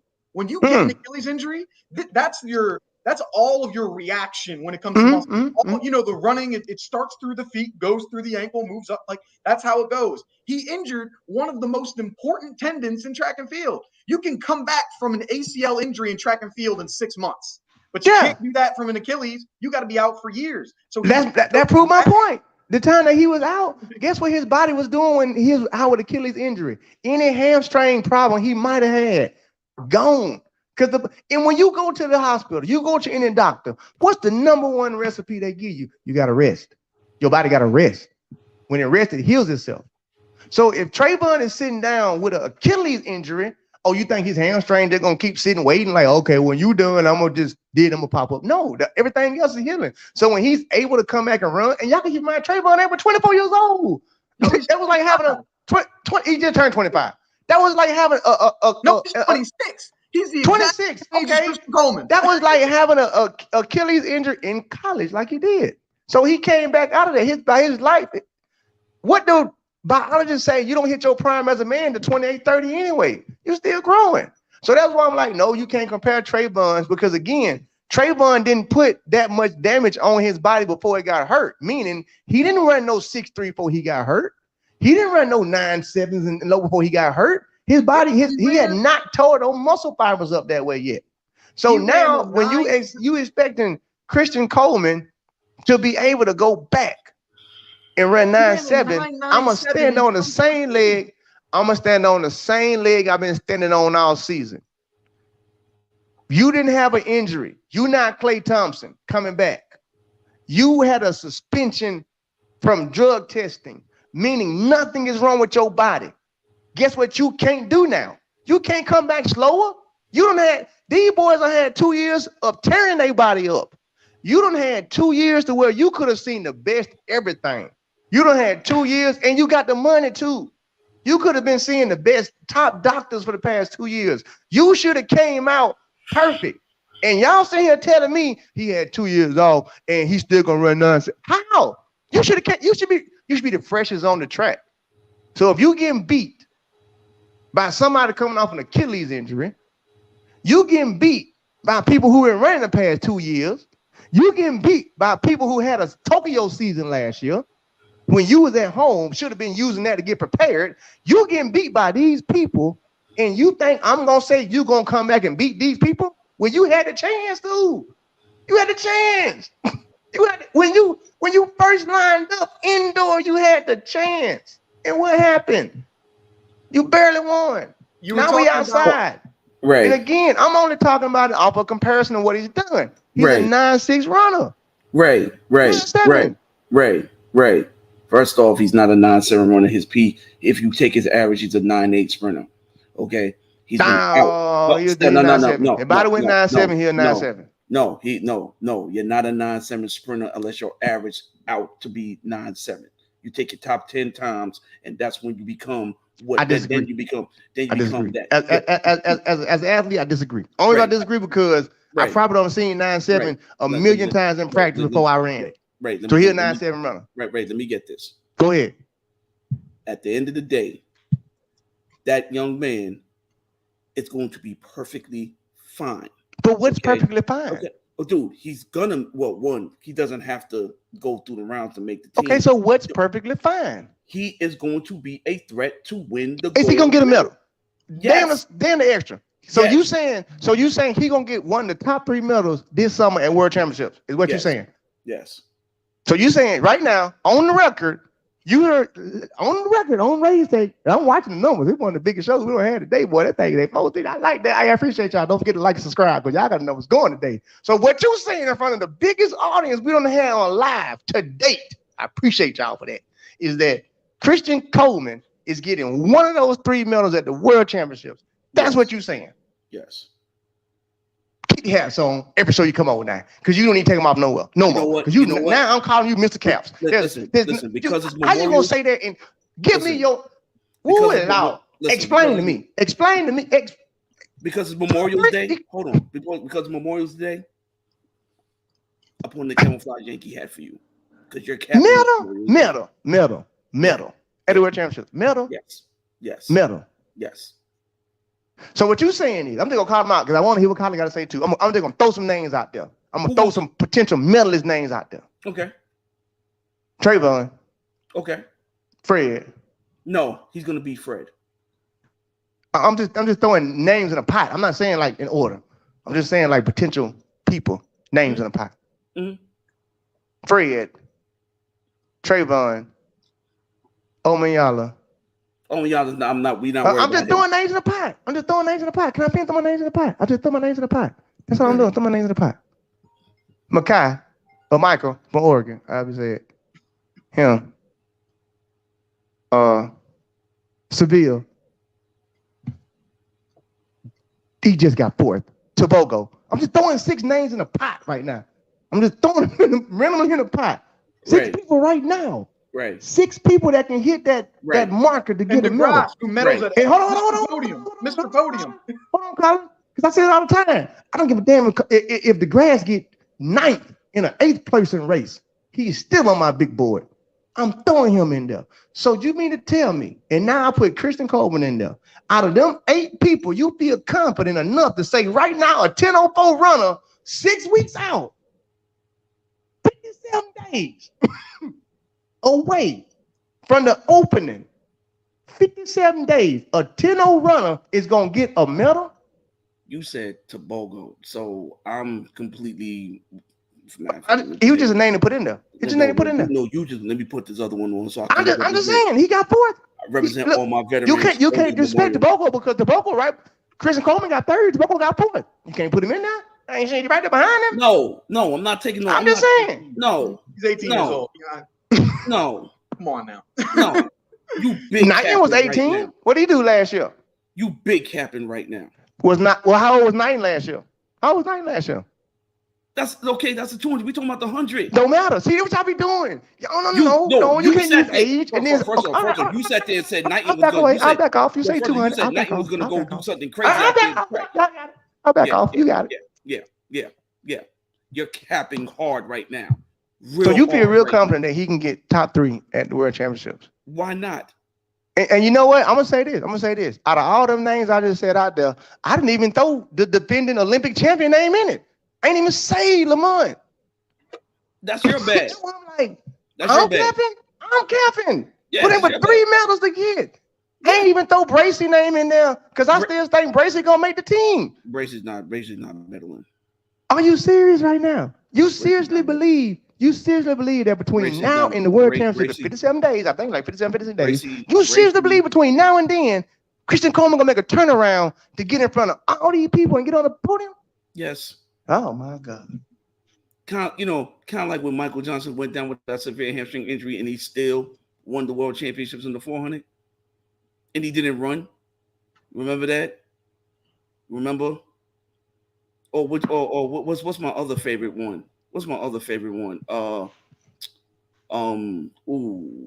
Somebody got hurt and they still medaled. Wade Van Niekerk? Again, I'm not taking away any of those people's accomplishments. Thank you. But 54 days out, or 56, whatever it is, 50 something. We very close. Yeah. Which means in order for that to happen, he doesn't one of 2 things got to happen. Right. He doesn't have the pressure of going to the U.S. Or everybody else got to get really slow. You're saying a 10-0 runner today. He ain't ran no faster today than 10-0 twice this year. Right. He's a 10-0 runner. Right. It doesn't matter. We've seen people open up crappy and all of a sudden boom. No. Open up is one thing because if you open up in April, you got 2.5 months to fix it. No, he only got 50 something days. He got 50 something days to fix it. Right. You will also remember, that Christian doesn't have to go to the World Championship trials. He only got to do one race. So he can be prepared. He can be prepared and go right through and go right into the World Championships. He's fine. I'm not saying not fine as far as what's the date for the World Championship? Somebody put it up there. Days. Huh? It was 50, I think it's like 47 days away. That's my point. Like I'm not talking about USA's. I'm talking about the World Champs is like we say 47 days away. And look, so in 47 days. Look, listen, I like Marvin Bracey. He's the most picked on guy on Twitter. They need to leave him alone. Okay. But 47 days. Him meddling over who? Who? What are you talking about? This is what I'm looking at. The same thing about Lamont back in the Olympics. But this is what I'm saying, though. Lamont was showing progression because Lamont was right there in the mixes, though. I can't accept the fact that on this path, and again, it's not me hating. It's just me being a sports track and field analyst and just being a damn track expert. There's no way I'm going to sit here and say, you got 2 Americans in front of you right now. One of these ninjas didn't even lean you out. He did this on you. He did this on you. He in front of you. The other American is right here, went past you. Okay? That's 2 Americans. So if this was the World Championship right now, you just got 3rd. You got to get in front of both of them, and you got to get in front of Lamont. And anybody else, I just don't see that happening because it's not enough time. Now, if this was March, like last year when Sha'Carri opened up, if it was March and he opened up with that same, okay, yeah, he'd be ready. 47 days, bro, I can't give you that. You can't, I'm not giving you 47 days to get in front of these folks who already running fast. Listen, I can see your angle. I can respect your angle. I see where you're coming from. But once again, I think because he doesn't have the pressure of the U.S. championships, it gives him more time.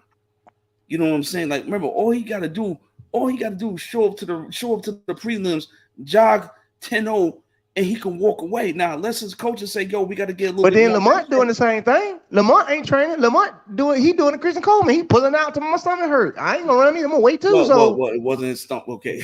Oh, whatever it was this time. Hamstring, yo.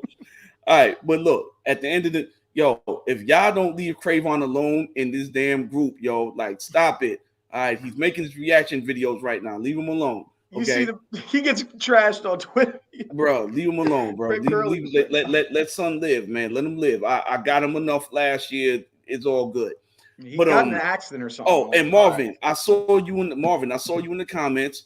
I know your coach. You know me and your coach is really close. I would be more than happy to give you your apology. Hell, I may drive down there and give you your apology face to face, sir. Okay? That's what I'm trying to tell you, man. You out here talking crazy in front of these folk, man. But look, listen. Respectfully though, the U.S. Championship is going to be hard. I mean, look, my biggest concern with the U.S. Championship with the 100, seeing that we're talking about what happened at Prefontaine, my biggest concern is Fred Curley.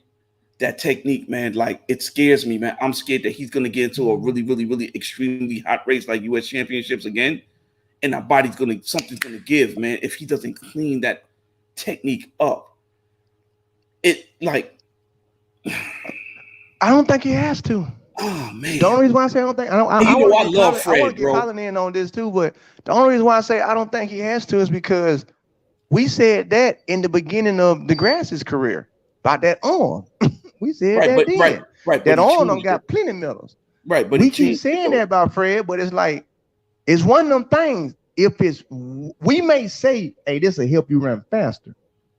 We may see this, but if they still, because at the end of the day, name of the game is to win. Yo, so like if Fred getting second behind Trayvon, like at Prefontaine, what he doing?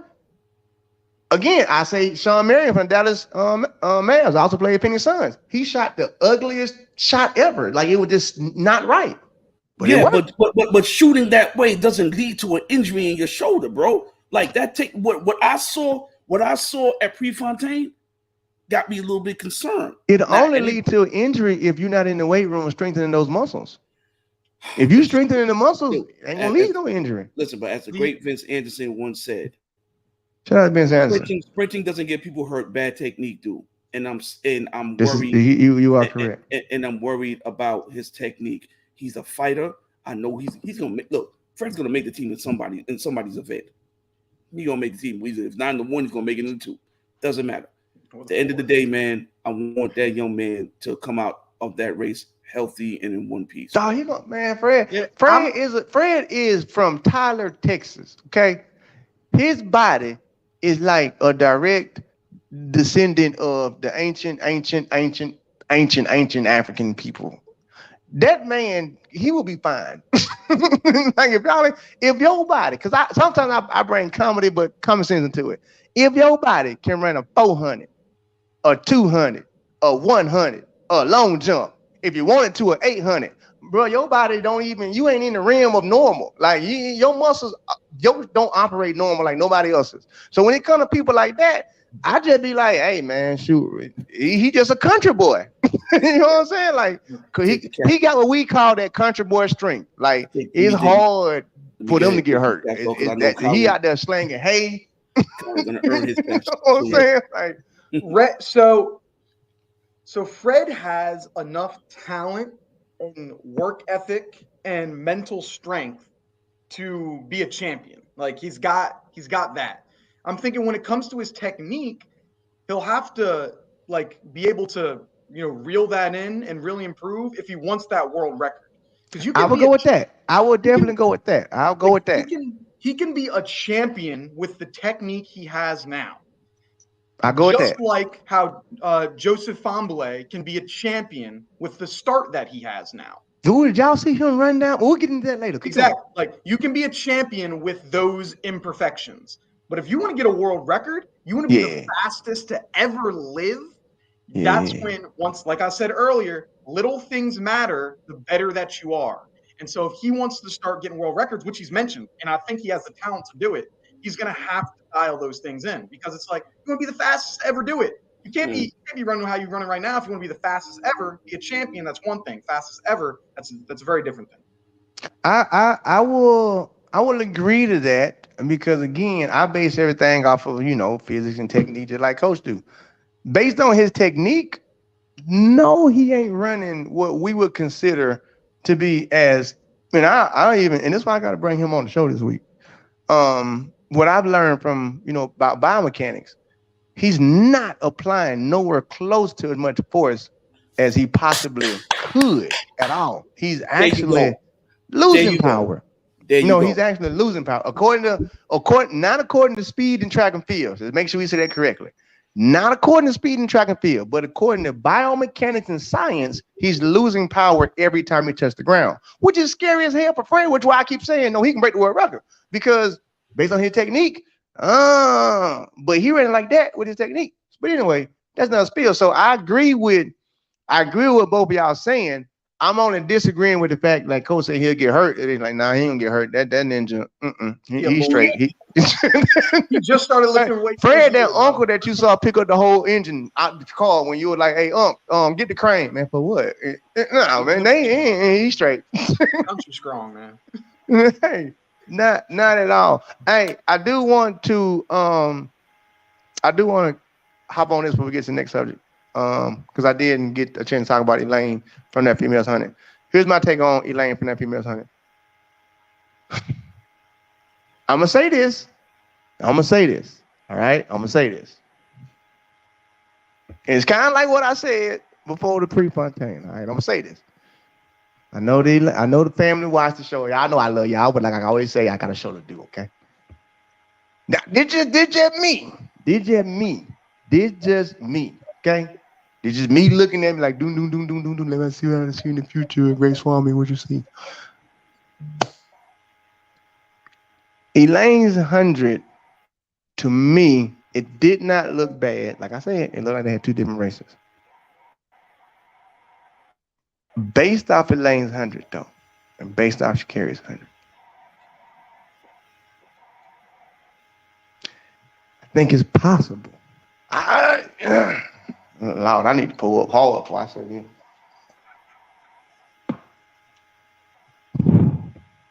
Based on Prefontaine, I think it's very possible that Sha'Carri Richardson could win the World Championships or get silver. Right now, I'm looking at her. I'm actually looking at her threat to be Shelly Ann and not Elaine. I'm not looking at Elaine to be the threat anymore. I'm looking at Shelly Ann to be a threat, and I'm only looking at Shelly Ann to be a threat based off of her resume. But if I had to just go out on a crazy limb like I usually do, I could honestly say I could see Sha'Carri winning the World Championships. Now here's why. Hear me out before they kill it. Because I know Jamrock coming. Ooh, they coming hard. Jamrock coming hard. Coach probably come, all y'all probably come hard. But here's why I say I can see Sha'Carri Richardson winning. I can see Sha'Carri Richardson winning because I look at all aspects. I always tie in every other sport into our sport. Everything. Well, what they do. Home field advantage is real, okay? Not just based off of, the home field advantage is real. That's the first thing, all right? Go get the caps. I'm ready for them. Here's what I'm saying. Sha'Carri Richardson did not look good, as you also said. You said Elaine didn't look good, but you gave reasons as to why Sha'Carri didn't look good. You didn't give no reasons as to why Elaine didn't get good. Oh, Lord, I got bowler. Yo, Lord, I was for sure be capping. The full brim? He make me question myself now. Not the full brim. It's over. Next rethink it then. It might be. Coach got me rethinking myself now. Like, damn, let me think about what I'm saying.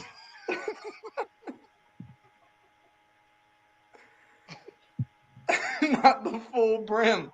It's over. Yeah, you said something crazy. I was going somewhere with it, but damn, I can't, Not the Mr. Can I try and finish? I mean, you can try. Yeah, I mean, the way I was going with it, like based on if it's at the same track, and because they got, she can't beat her, huh? She can't beat her. I was about to make a soliloquy about how I felt like she probably could have, but I guess we can move on to the next topic. Yeah, let's move on. I broke out. See, these caps were for track news. These were track world. These caps are for him. I'm not getting no caps. These were especially for him. But you earned it. Listen, dog. You talk about advantage. Did you not see what they both done on that track? It's no home field advantage, bro. There is none in track and field. Okay, so I need you to stop the capping.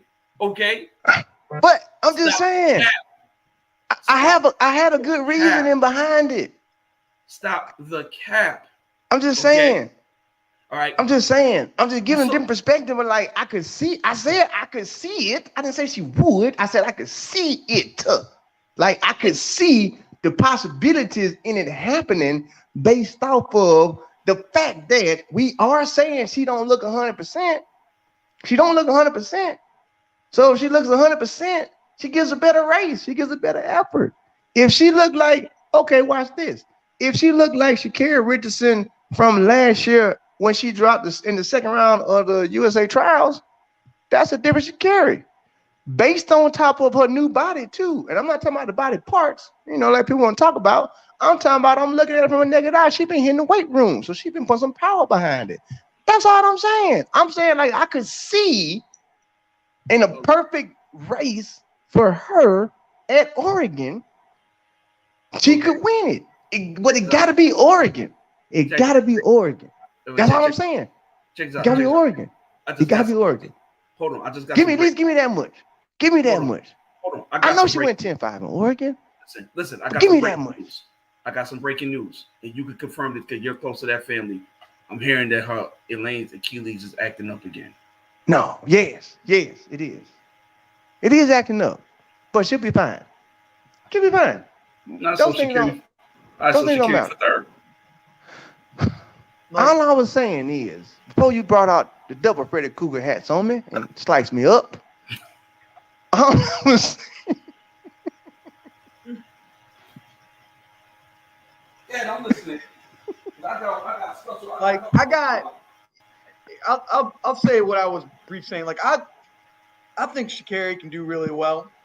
I think the screwball getting to you, it had to by now. But I'm just saying. Like the fact that she is powering through a 10-9 is big time. Like I think it's good for her. But you've heard, I defend Sha'Carri left and right, up, down, sideways.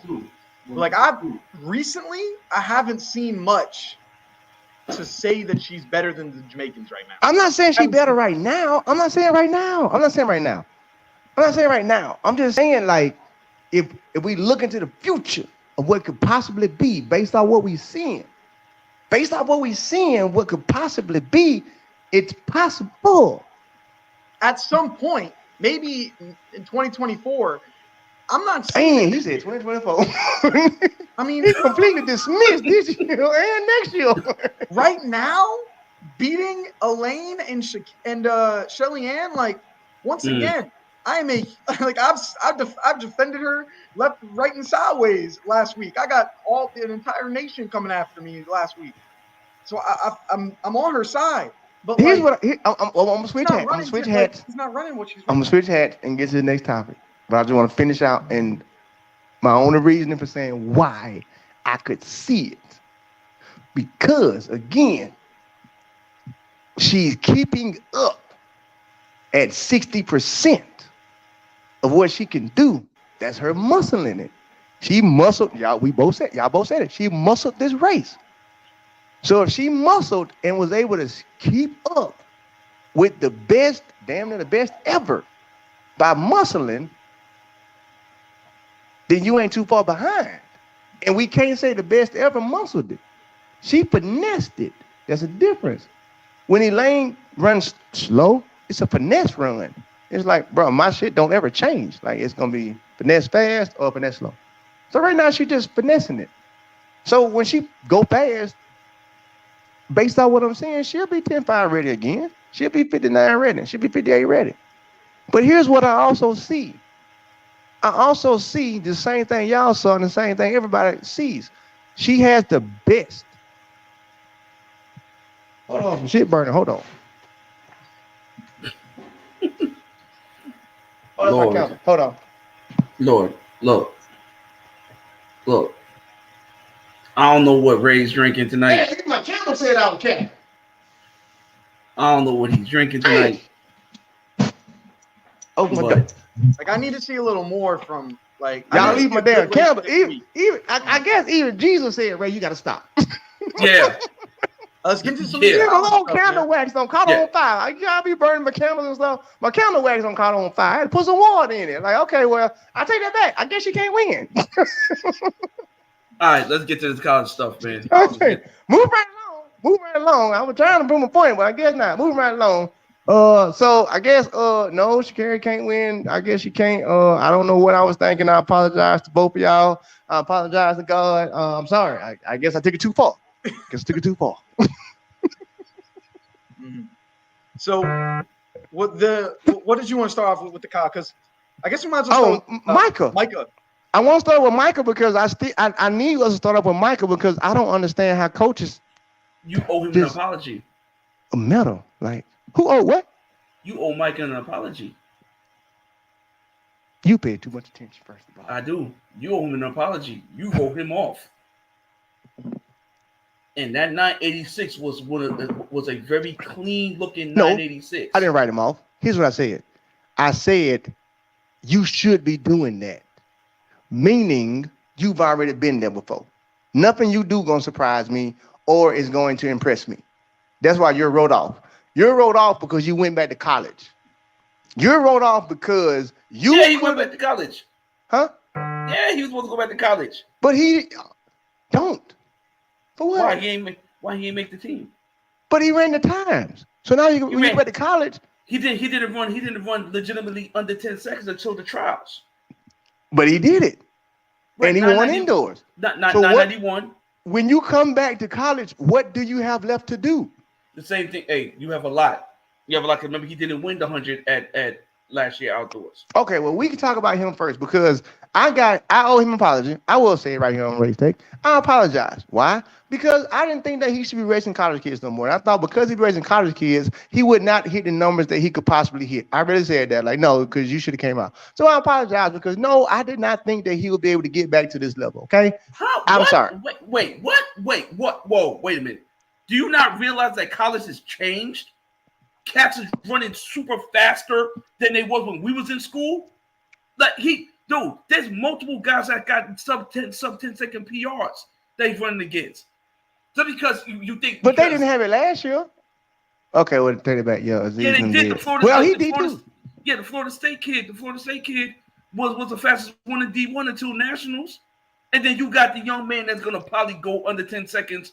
The young man from A&T, and Big Joe just ran 10:03.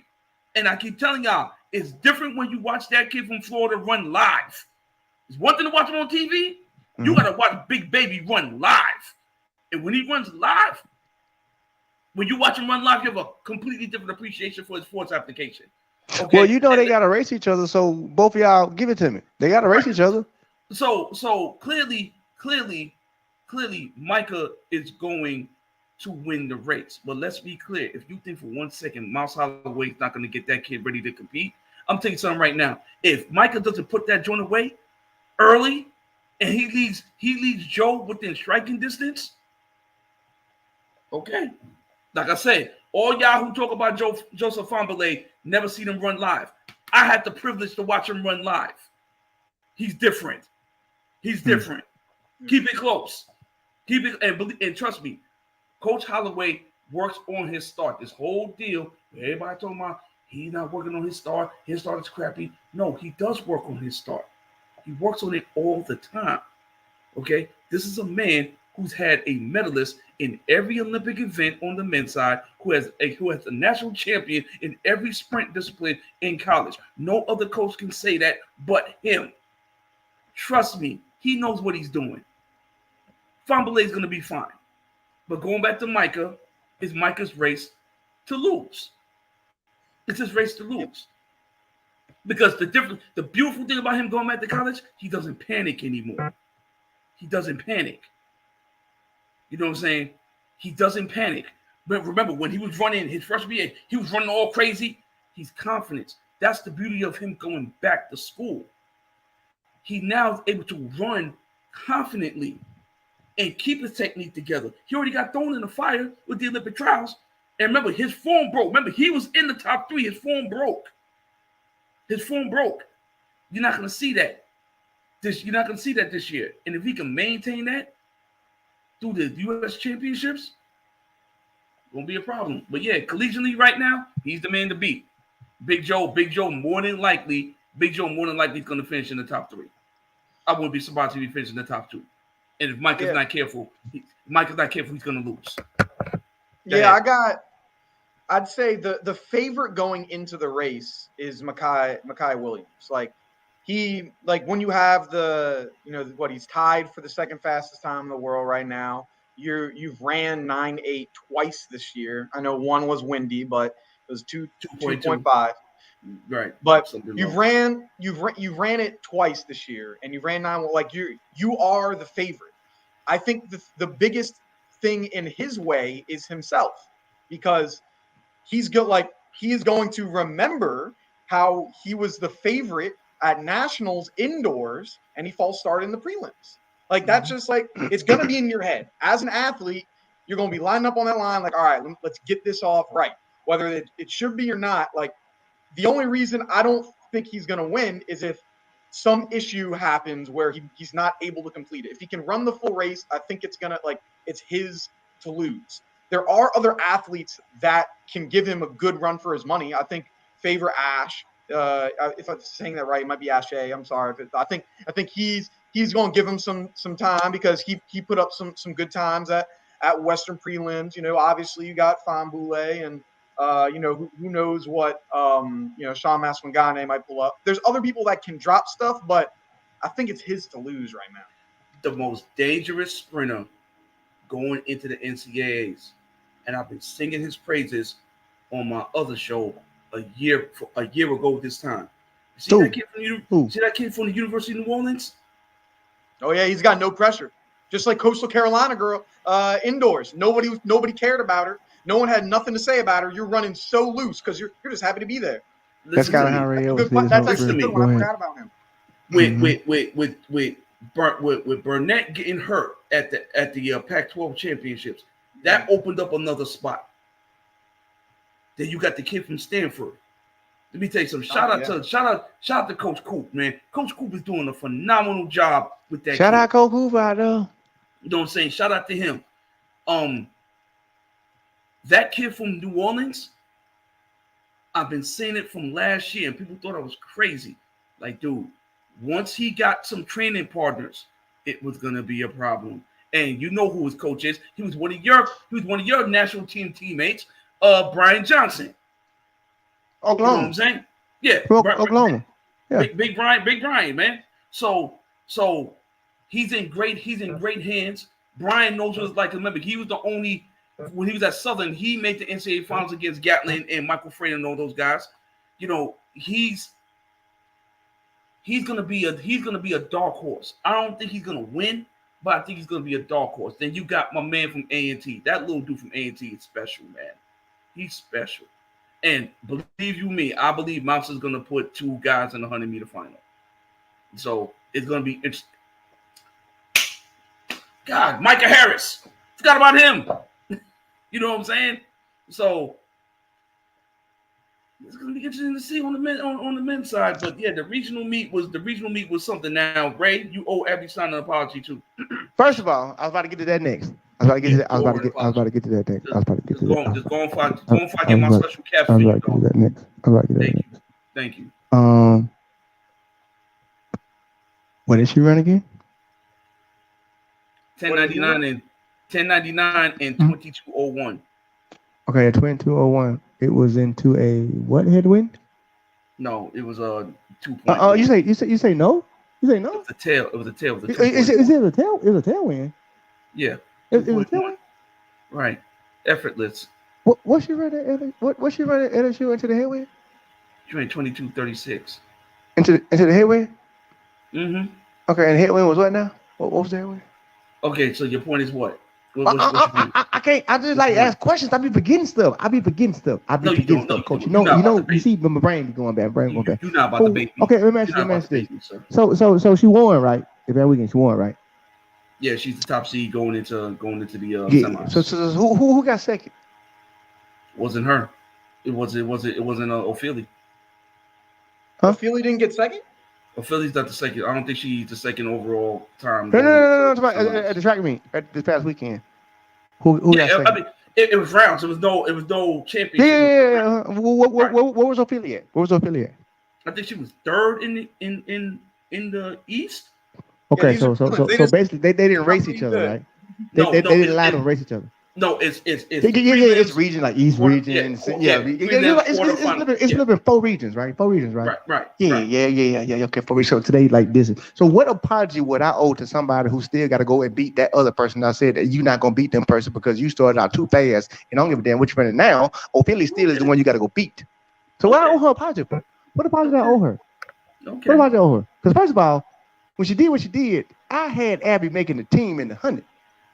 I still kind of got her making the team in the 100 people, by the way. But anyway, just to argue with Coach, all right? I still got to make the team in the 100. But 22:08. Okay, 22:08. Thank you, Coach. But yeah, okay. Until she put her bib in front of Ophelia's bib, I don't owe you no apology. I don't. That was cute. Okay. What you did, that was cute. Okay. It was cute at LSU. It was cute. Okay. But when it mattered, your cuteness didn't prevail. The one thing that I lived out for, my best friend, Tyson Gay. Tyson Gay told me one thing. He gave me the best advice ever when I was struggling with my career back in 2009. I promise y'all, he changed my whole life. Tyson said, right? He did it like this here. He was like, fool, you gotta make that shit look good. That's literally what he said. He was like, make that shit look good. I was like, what are you talking about? He was like, shit, they can make it look good. When you rather make it look good. So I took that a long way. Okay? You making it look good, but you making it look good in second. Just like I make it look good behind both. You don't do no damn good look good. You don't. Now you still finish behind somebody that's in front of you. So I get it. I get what you're saying, Coach. It's all pretty. She did this, she did that. But when it mattered, Ophelia said, give me your bill because they're not gonna read it. And I'm disappointed in that.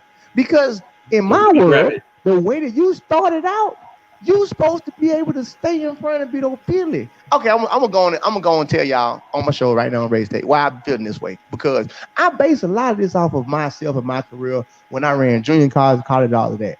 Once I start winning, I can't lose no more. I cannot lose. Period. From now until I can't lose. And if I lose in a race, come nationals, I have to win it because I'm the self-proclaimed fastest. Why? I opened up the fastest. You see what I'm saying? So if you start out, you got to finish it. Until you finish it, it don't matter no more. It don't matter. What good does it do for you to keep running fast and you get to nationals and get third? What that gonna do? What does that mean now? You did all that hyping for us. You got a whole street. You got all this stuff, and you got beat. That's the same thing you saying about Sha'Carri right now. You saying that she got to go do something in order for us to listen to her. She got to go do something. So I'm saying, okay, give Abby the same shit. Go do something now because you didn't have to hype yourself up. Sha'Carri talks for herself. Okay, either way it go in track and field, somebody's talking. We talked for Abby, so it's not on Abby. We bigged her up and said she was the greatest, she was the best, she was what it was. Okay, and then when it came time to it, she didn't do it. So guess what? You finna get the same thing, Abby. No, Jack, you better go out there and win now. We don't care that you didn't say nothing. We did. Right. When you went and did LSU, we said, okay, you the new you. And then when it came down to it, man, you let that girl handle you twice. I don't owe you no apology. I will apologize to you when you go back and get your bill from Ophelia. Because right now she has, that's what I'm calling it now. On Race Day, it's called I Got Your Bill. Why? They seen mine first. Until she go back and get her bill from Ophelia, I don't owe her no apology. Ray, I hope you got fishing. the bucket hat on because you finna go fishing after the show. Ray, you fishing so bad I had to get the. I knew you was gonna do this. That's why I got the fisherman's bucket cap on, yo. You are fishing so bad right now. For matter of fact, hold on, because you use double fishing. Oh, not the Django. Now you don't wear LL Cool J on me. Oh, Lord. Yeah. Jeez, what is going on? What is going on? Look, like, yeah, they're both. First, I must have missed what's going on. Like, I think that they're both tremendous talents right now. They both have had each other's numbers at different points of the year. Like, Abby had Ophelia's number the entire indoor season. Every race, she was beating her. Abby's actually. I can't say Coach right now. I'm sorry, Colin. You got to tell Coach your damn ass off. Like, Abby's 4-0 in the 60 against Ophelia. But we in outdoors now. And so they both have had each other's numbers at different points of the year. Whether, they're 1-1 in the 100 this year, SECs, Ophelia won it. And then out in the, regular meet, Abby won it. So it's like, I think they are both. It's like 1A, 1B. They're like anyone, like whoever comes out on top at nationals is like who it is. But they both just so good. It's just the reason that Abby's gotten so much hype is because she was, proclaimed having to have all this hype for so long. Just like how, Matthew Bowling got all this hype, just because, a couple years ago, just like Abby's got all this hype this year. It's like that's it's who coming back. Just like it's not her fault. It's not their fault. It's like they just got hyped because the media liked them. It has nothing to do with her. That's why It don't. And again, I'm an Abby fan. First of all, like y'all know, I'm everybody fan. I'm not a fan of no athlete. I'm an everybody fan. That's why I talk so much stuff about them and to them. I'm like, no, Abby, you gotta get your no. I ain't apologizing yet because I'm hurt. I don't like when here's what I don't like. Okay, I don't like when Rays put you on a pedestal. Okay, because this is a beautiful platform. Oh my God! I put you on a pedestal and you make me look bad. I don't appreciate that. I put her up there. I said, ooh, look at Abby. Look at her arms. Look at her legs. Look at how she turned over. I said, ooh, she look perfect. Ooh, look at the knee ash. I said, you can't even see her knee ash because she's white. They don't get ashy. But if they could, because Colin ain't got no lotion for ash, but I said if they could, you would see her knee ash. And I said it. And then after that, what she do to me? She made me look bad. Ophelia came out there and said, you can see my ass. And I'm finna see it, or you finna see it. Because I'm finna give me your bill. I'm sorry. I'm still, no. Oh my God. Okay. Nope. Until she go out there and get the nationals and win, which is, like I say, which is almost hypocritical of me because I still got, I don't know if it's hypocritical or if it's saying some disrespectful stuff about the USA women team because I still got her making the 100. So you was right in the beginning of this you were right in the beginning of this episode when you said track and field's hypocritical. You were right. I still got her making the team though. Like I got her making the team, but like I don't hold no apology for that. All right, I'm gonna irritate some people right now because I'm just in an irritated mood right now. Ray got all the caps. I didn't give Track World News not a single cap this entire show. I know we had a 2 hour mark and we still got to get to the fans. Come on. All right. You all need to be very, very, very, very, very worried. And I'm gonna say it, and I know I'm gonna get a whole bunch of text messages. I'm gonna get slandered. That's fine. That's cool. I can take it. Matthew Bowling is a sleeper. And what? He sleep for sure. In the hunt. Like hold on. Let me tell you what he's a sleeper in both sprints. Now let me tell you why. You can say what you need to say about that young man, but I'm going to tell you right now, there's no debating how damn good his coach is when it comes down to training 100-meter runners. She is right now, if I'm not mistaken, she is still the only female on U.S. soil to have coached men under 10 seconds. Not a man, men, plural, multiple. She has done that. She has proven she can get the job done. So, honestly, I'm not saying that he's a favorite. But if let's hypothetically say if he wins it, Yo, you know what? I don't want to take your part of the show. I'm not gonna put no hats on, so I'm gonna have to get something different. Every time you say some stupid stuff, I'm gonna have to take a shot to deal with it. Because since you got caps, I'm gonna have to go with shots. And I don't want to be drunk on my show. I do not want to be drunk on my show. But you saying some stuff that I'm gonna have to take a shot for to deal with. Listen. I'm not saying he's gonna win. I'm just saying that he's gonna be competitive. He's gonna be competitive. Now, if he does pull out a win, will we be surprised? See, there you go again. You said it again. Like, you doing calling now. It's certain stuff you can't put in the same sentence. You can't put Matt Bowling and win in the same sentence. It don't sound right. My ears, it just ain't registering like. No. Why? You know what? That's a whole nother subject. Let's keep it positive. Whatever. Go to the 400. Let's go to the 400. Let's go to the 400. And then we're going to talk about the business. Because we do still got to talk about the Prefontaine 400. But I'm just saying. It's like nail on a chalkboard when you be like, if my brain hears Matt Bowling, then some words, and then win. That it don't. It's like, it's correct. Don't do that. Don't do that. Tanja He's doing less this year, though. Tanja never coached a sub 10 second sprinter dominant. Damn it! I got to go and take my shot then, because I thought I wasn't gonna have to, but I'm gonna take it so we can go and get on to the She came close. Good gracious. But not I like that. See, how did Matt Bowling even make the damn topic on the show? I just want to figure out. Because he has one of the top times in the 200 legal, and one of the top times in the 100, and his coach is pretty good. He's the great white hope for years. How many times has he had to top everything and then do a Sapa Power every time? No. Matter of fact, that's a new thing. If you don't show up, that's a Sapa Power award. He don't get that no more. That was fine in high school. That was fine last year. You don't get no more passes, sir. You get none. That's the new Sapa Power. I love Sapa, my brother. Sapa Power award. I want to hear what you done did. I want to hear about them times no more. Go beat somebody. Hold on. I say corrected.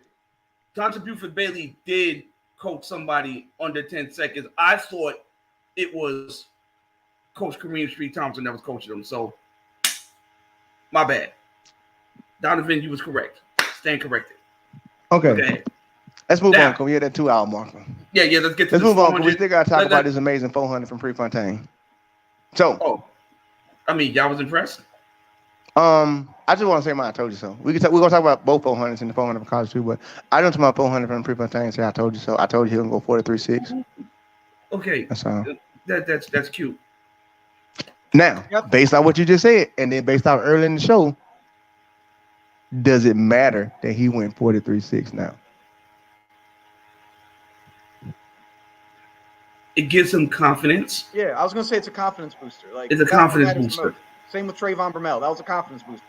Right. The fact that Trayvon ran 993 doing this with his arm up in the air, damn near 10 meters out. It's a confidence booster, man. Okay, so why we ain't saying the same thing about Sha'Carri, right? We're not saying confidence booster because of her antics, not right? as big of a confidence booster.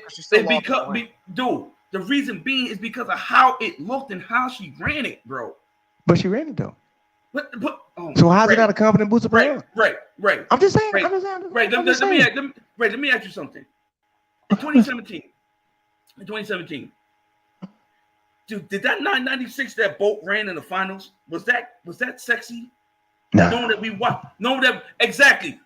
watch this man do the Macarena 50 meters out and still ran 984. Okay, he literally took his spikes off, walked across the line and ran 984. It's a difference. Right. He did that. He did all that. You know this, baby. You know how this game works. You remember the fear that struck everybody's heart when Bolt in 08 jogged 984. Yeah, it shook us. It did. It changed everything about us. Right. He didn't. He mentally shook the landscape of everybody back there in the next round. So, oh God, we're losing. We're done. We're finished. Yeah. Okay. So going back to this quarter, 43-61. It's cute. And he's running. You don't think it was impressive though? You don't think it's impressive based on the weather and all of that? I mean, he opened up. Remember, a couple of years ago, he opened up 43-40. So you know what I'm saying. So it's a confidence booster because I know his confidence was shot. If you really want to shake him, let Fred go back to the quarter, and he'll go right back to doing what he's always doing. Yeah, I said it. I've said it loud. I've said it in private. I said it loud. Yeah, because Fred got his number in the quarter. That's undeniable. So you saying he only went 43 because Fred's in the 100 now? That's pretty what you're saying. He's comfortable. So you're saying he's afraid of Fred? In that quarter, I don't think he's afraid of Fred, but I think Fred got his number. If I got somebody to know it, that means you probably afraid of me. I want you. Let's think about this for a second. 2017. I'm just saying that what you're saying though. You saying hold on. 2017 got him at NCs and USAs. 2019 got him at USAs and Worlds. Okay? So you're afraid, Colin? What you think? I see what you're trying to do. What you think? Is first of all, tell me what you think about his 400-meter run at pre. Was that impressive to you? Yeah, I mean, is it the world leading time right now? Yeah. By a landslide. Yeah. Mm-hmm. Yeah. My fault. World leading time. It's a big bounce back for him. It's a win against notable competition outside of Stephen Gardner. So if I'm Michael Norman, I'm coming out so when people say, is this a big time? I'm thinking of it. If I was the athlete, would I be happy with my performance? If I'm Michael Norman, I am very happy with that performance because you won and you ran a really good time. Like this is the happiness that number one. Michael Norman's the happiest out of this. Trayvon Bromell's the second happiest because he won, but he didn't run a great time. Michael Norman won and ran a pretty great time. And then Sha'Carri is third there, where she ran a good time for what she wanted to run, but she still came in second. So it's like that's the three. If we're talking about those three, that's the happiness level. So I'm thinking, if I'm Michael Norman, I'm thinking, okay, I have an ability to go 44 low. I have the ability to do that now because I've done 44.6 in, at pre. But remember, Stephen Gardner hasn't lost a 400-meter dash since 2016. He has not lost one. So he hasn't raced against him yet. So I'm still not giving him anything crazy, but he has. I'd feel good if I was him. You think he's going to win the World Championships? Stephen Gardner? I have to. I mean, he hasn't lost. No. Norman, you think he can finally take Stephen Gardner? I got Gardner. You still based off what you just saw, you don't think he can take Stephen Gardner? Yeah. No. Based off what you just saw. Why would I go against a dude that hasn't lost in over 21 races? I'll go with the history of it. See, look, I'm gonna jump in this. All right, real fast. Here we gotta get to some other stuff. The only reason why I keep asking all these questions is because I'm literally basing my decisions off of what I'm seeing from pre. Okay? Meaning the World Championships is at that exact same stadium. That's why, huh? What's that? So what does that mean? What does that mean? You've already shown what you can do in there. He just went 43.6 in there right now. Hold on though. And what? I'm trying to figure out, you making it sound like the track is somewhere where Aquaman lives and only Michael Norman. No. You missing let me get to my point. My point is this right here. If I'm going to compare what's going to happen in Oregon, okay, at the World Championships, if I got to look at two different athletes or three different athletes, and I'm doing all my comparisons, I'm looking at everything, the one extra thing that I can put into the component is I know for a fact you can run 43.1 or 43.2 at the World Championships. How? You just showed me in May that you can run 43.6. The World Championships is on this exact same surface. Ain't nothing gonna change. Maybe the weather, for good or for bad. So I know without a shadow of a doubt, if I'm a gambling man, I'm leaning closer to your side. Why? I know what you can do at this facility. I don't know what Gardner can do at this facility. That's what I keep saying about Sha'Carri and everybody. I don't know what you can do at this facility. I know what you can do. Bring the hands out. Bring them out. It's hard to yell with them. Come on, bring them out. But this is my thing, what I'll keep trying to explain. If I'm going to compare y'all, I know what you've done. Okay, now you got to go somewhere and do it over there. Ray's take got started off of one thing and one thing only. Ray's take got started off me saying You got to go somewhere else and do it for me to believe it. That's how I got started. Literally, you got to go somewhere else. When Sha'Carri did it down there, I said, that's your home track. I ain't going to believe it. You too comfortable. Go somewhere else. When Trayvon did, I said, I'm not going to believe it. That's your home track. Go somewhere else. When Bo first brought the word, I said, I'm not going to believe it. Go somewhere else. Why? It's just something different if you're there. Now, outside of that, I'm not even counting home track. I'm just literally saying, bro, I watched you do this. So I know what you are capable of doing here. Who would have thought Michael Cherry would have ran that bad based off who Michael Cherry is? Who had him picked to run that bad based off of what he can do? Folks had him picked to win it based off of his. If you look at just the numbers, if we going just the numbers before Prefontaine even runs, if you going just numbers, you're picking Michael Cherry now. Ray, you're killing me. You're killing me right now because you're talking about the facility's gonna make a difference because this man ran it. Dude, none of those facilities where all the major championships was at, no one ran in there until they got there. Okay, so thank you. So, all right, did you prove my point?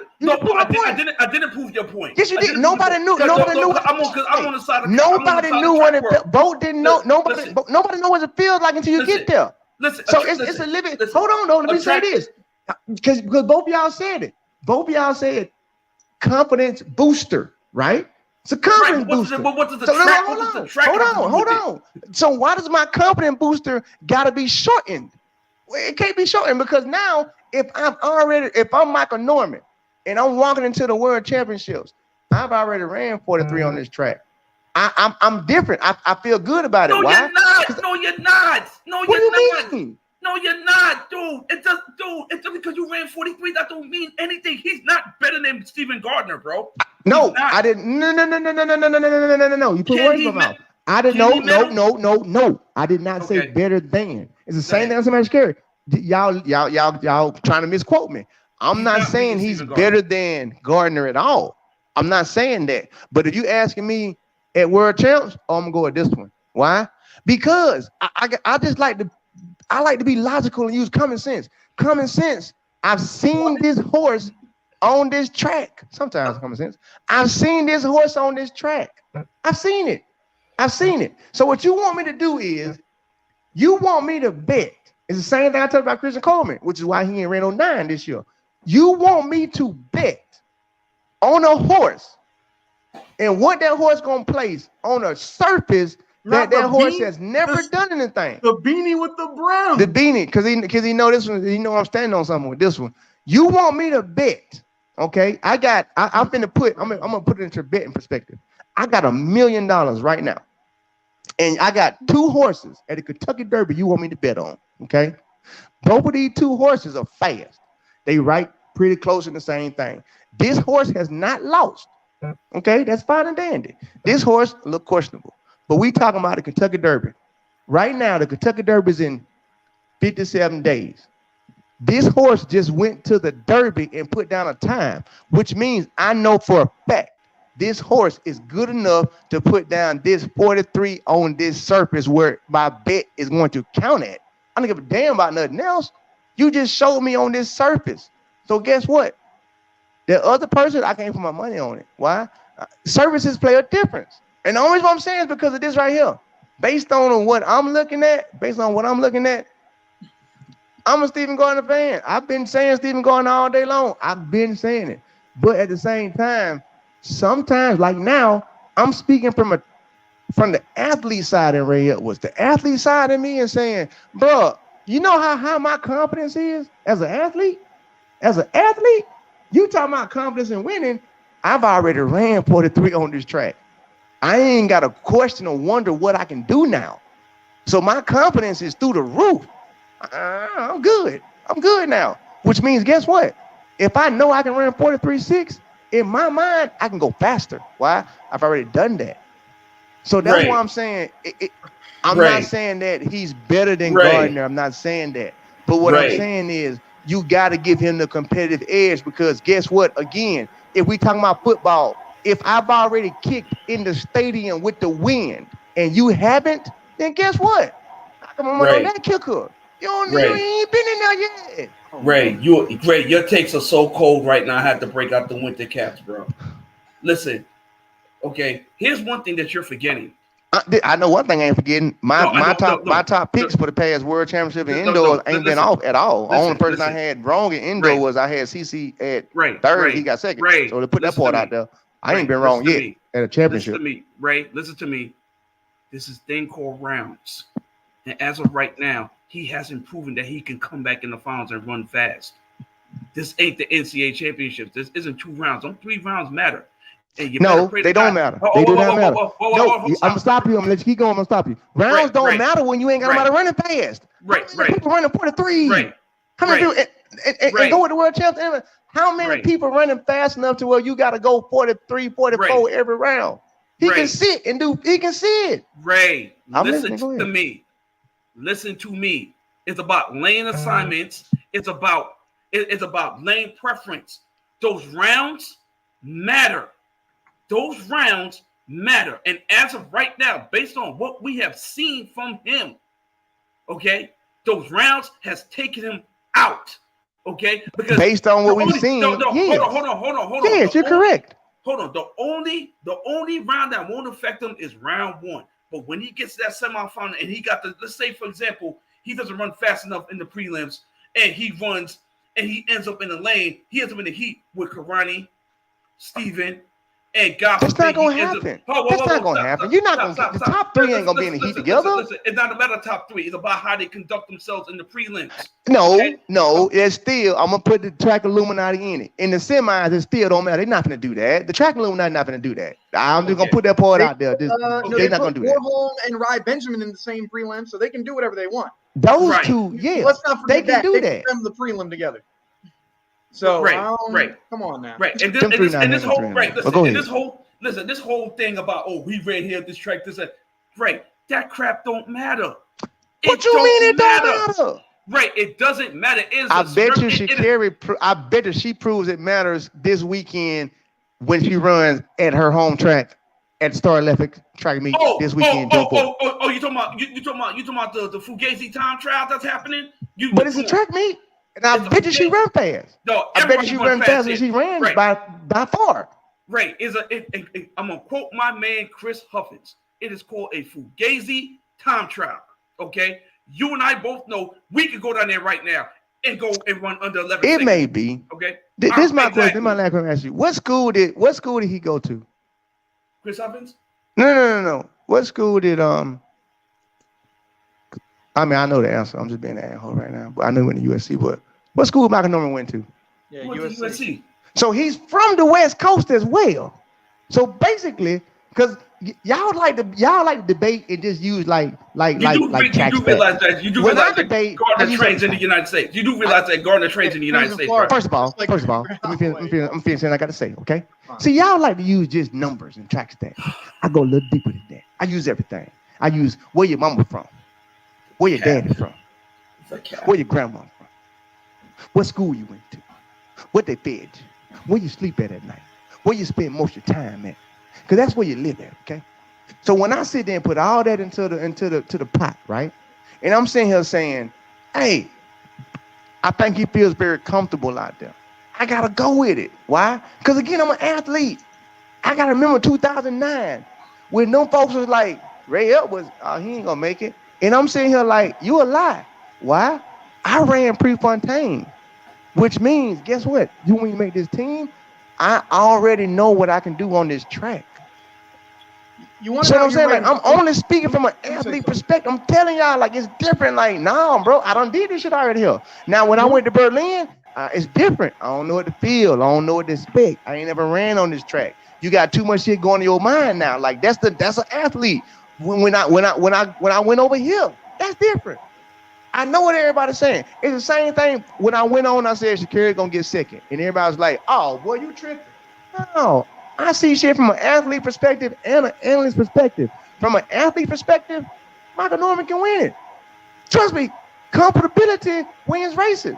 When you're comfortable, you run fast. That dude will be comfortable. Lord, he done brought up flag. Lord, yo, let me say something real quick. Let me say I think. Go ahead. So, I would say yes. This was a confidence booster for Michael Norman. Like, it's a good race for him. He's going to be going in to the championships more confident than he would if he had came in second, third, or fourth. No one's disputing that. We've all mentioned that that's true. Running on the same track that you ran once on before and running on it later, sure, that will bring more confidence as well. Of course. You want to know what is going to be bringing more confidence than running on a track later on in the season? Is two things. Beating someone head-to-head and winning at major championships. What has Stephen Gardner done? Stephen Gardner is undefeated in the 400 against Michael Norman. These are facts. These are facts. 3-0. He hasn't. The last time that he lost the 400 actually was 2018. Michael Norman was in algebra class. These are facts. To get a graduation. He was still in school, or maybe he was a pro. You get the idea. It's been a while. And Stephen Gardner has won major championships all the time. Like, he's not worried. I'm aware. When y'all forgot, I was that reporting confidence. That confidence is better than just running at a track and saying like, "Oh yeah, I've ran here before, so I've got a lot of Like, yeah, okay, you ran here before, but you know what? The guy that's done this before is the one at other championships has more confidence because he hasn't lost. He's not worried about you. He's trying to break world records. He's not worried about Michael Norman. Okay, man. I'm gonna ask both y'all a question. I'm gonna ask both y'all a question. Who got to pass the 200-meter PR? Pass the 200. Between the both of them, who got to pass the 200? I think Gardner ran 1976 and I don't need things. I need facts. So I got you. Michael, Stephen Gardner. What does that mean? 1975. Legal? Yeah. Michael Norman. Michael Norman's 1970. Yeah, so he's 0.5 better then, right? Let's see. So Michael Norman's 0.5 better. Yeah, 1970 versus 19. So we just take out the 0.5. We can say Michael Norman is better than Stephen Gardner in 200. If we just take out the 0.5. They run in a 400. Well, hold on. I know. Let's just play hypothetical like it's a movie. So hypothetically, like it's a movie. If both of them come through the 200 at the same time, and neither one of them dies, who wins? Stephen Gardner, the proven champion. Okay, let me say it again. If both of them can run a 200-meter time twice, who wins? So I don't want to face this. It's a simple question. If both of them can equal their 200-meter time, I'm not saying they can, because of course they can't. It's a simple question. If both of them can equal their 200-meter time twice, who wins? Bro, we're talking about. It's an easy question. Man, it's easy question. Michael Norman's PR is better than Stephen Gardner's. In the Okay, stop. Okay, stop. Okay, good. That's all. Hey, Jack. That's all I want to know. Jack. So you're saying in half the track, he's better, right? Okay, fine. So basically, his foot speed is faster, right? So if he puts it together, he could actually be better than Stephen Gardner, right? Just like Asafa Powell could have been better too. Exactly. Is it just like Asafa Powell? Could have been better. Could have been. But it's a hypothetical question. So hypothetically, if he put it together, he could beat him, right? I mean, because it's not like the problem is, it's like y'all trying to say what I'm saying is asinine. Like it's impossible for him to beat Stephen. It's impossible. This is so much cap. Well, how is it impossible though? If I'm just saying. I'm not saying that he gonna do it. I'm just the person that be speaking from an athlete perspective. Like if I don't drop 19.8 and I'm sitting here calling out Fred Curley and I done came out here and pretty much chilled my first 200 and had everybody looking like, what's going on? Why he so 200 looking good? And then I say, watch this, and I give you 43. And I'm not supposed to be an athlete and sit back and a coach and be like, shit, that don't look that bad. I mean, he looking pretty decent. Like, he looking pretty decent. What I mean by decent is, I get all the stats. I get everything y'all saying. But the one thing that y'all are doing is y'all are comparing old to new. I'm not doing that. I'm comparing the last thing I saw. You only as good as your last race. BS. I've seen guys run great first race and all of a sudden they run like crap and vice versa. So it really don't matter. All right, it's about who shows up on that day. It is about who shows up on that day. It is about who shows up on that day. Listen, it is about who shows up on that day. Listen to me, Ray. You a big capping right to the point where I got to get the flag do-rag type cap. I'm capping because I'm saying Michael Norman could possibly win a 400. Okay, listen. That's capping because I said Michael Norman could possibly win the 400. It would be capping if I said. But Ray. It's not the fact that you saying that he can win it. It's the logic that you're trying to fit together that's not making any sense, bro. The only reason why I'm having to break the logic is because y'all sitting here saying it's not possible. So now I gotta go start reaching for some bullshit to try and convince you. It's like, well, what do you mean he can't win it? Like, oh, hold on. What do you mean he can't win it? Side note, for everybody in the chat, yes, I am Jamaican. Yes. Mother, father, grandparents, siblings, cousins, everybody. Yes, I am. Yes. Continue. Proceed. Because you're capping right now. I'm trying to save you right now. We get it. Listen, people. Okay. I'm not capping. I'm just saying. I'm just throwing like a screwball out there. Because I've been drinking screwball. I'm just saying, you know, like sometimes you throw it ain't a fan with a screwball. I'm just saying. It's possible. I'm just saying it's not like it's not. I'm just saying it's not possible. I want you to hear what I'm saying. I've said this many a times. Okay. I didn't say he was going to win. I said it's possible. See now I feel like y'all. People in the comments don't call me after I'm saying he's going to win. I said it's possible. This is what I'm saying. Michael Norman, to me, has the greatest ability to rewrite the record books because of his flat speed and everything else that he got going for him. Okay. He came up running the quarter the right way. He came up running the quarter from a speed aspect and they got him stronger. I give him that. The problem is Michael Norman has shown us to not be able to perform on the biggest stage. That's all we're saying. Stephen Gardner, his experience alone gives him the edge. Yes, both them dudes can sit back and hit a certain point in the race and go for it. Him, Norman, Cavani, they can all do it. But what we're not going to sit here and do is start plucking out these little things that's pretty much irrelevant. Talking about, because he ran on this track. I'm just saying. I'm only going to give y'all this. Okay. Because I'm only going to give y'all this. Because I was trying to fight. Because I didn't want to go out swinging. We know. Once I was pot committed, he's like, I'm pot committed.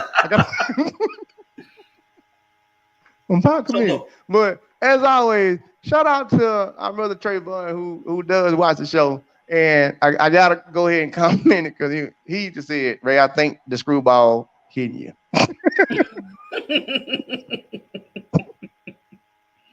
Hey.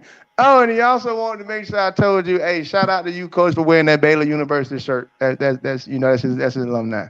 Oh yeah, so yeah. Maybe the screwball is hit me, but I'm just saying, people, like, it's possible. Like, what Kevin Hart say? Anything possible. I'm just saying, it's possible. Garnett, but look, if you line up on the line, yes, you technically can win. If you're on that line, you're 1 of 8, 1 of 9, whatever it is, you could technically win. It is possible. Just like how. Can you give me that, Coach? Can you take the hat off for possible? Can you take the hat off for possible? Last week, it's possible. Can you take the hat off for possible? I ain't saying he's gonna win it, but can we at least get possible? Sure, it's you gonna keep it on your chest though. You gonna keep it around your shirt. You gonna take it off, but you gonna. I'm gonna keep this right here. Just been cutting up, yo. It's possible, just like how Dina Asher-Smith and Toulouse and Kambuji could have possibly won the 100 last week. They possibly could have beaten Elaine Thompson. It was possible. Oh, I see what you did right there, Colin. That's very disrespectful how you just did me. That's very disrespectful. I saw what you did there. I don't appreciate that. Possible. They could have done it. Y'all know what's happening. I saw what you did there. I saw what you did. It's cool. All right. I lose this week. It's all right. I did. All right. Okay. Y'all got me. You know, I thought, I'm over 2. I really thought, Michael Norman possible and Sha'Carri could be possible based on what I saw. Like, it's coach turn next week to take a L. I took the first week. You took this week. Yeah, we gotta We'll say something crazy next week. Yeah, he's gonna say something crazy next week. I'm gonna have to study all week long because I ain't saying that crazy next week for next week's show. Boy, I don't like these lumps. I'm getting text messages about lumps. Like, oh no, already. I heard the phone buzzing. I know what's going on. Right. Shout out to Trayvon, man. You know I had to represent. Hey, Baylor shout out and to the real him. quarter Shout out to mile of Marvin. You know, embracing in the comments. Shout out to Fred in the comments. Shout out to everybody, man. Everybody that watched the show. Shout out to all y'all. We appreciate y'all. That's why we try and keep this thing as we do it. You know. Hey, y'all. We at the 2.5 hour minute mark. Yeah. Go ahead. Wild prediction. 2 collegiate records go down individually. I believe the men's 100 goes down. In the world or the American? No, the U.S. collegiate. The collegiate. I'm sorry, U.S. collegiate. I believe the collegiate 100-meter men go down. If weather's good, yeah. Yeah. Okay. Barring good weather. Mm-hmm. I believe the men's 100-meter record goes down. I believe that Junior will break the 400-meter collegiate record. And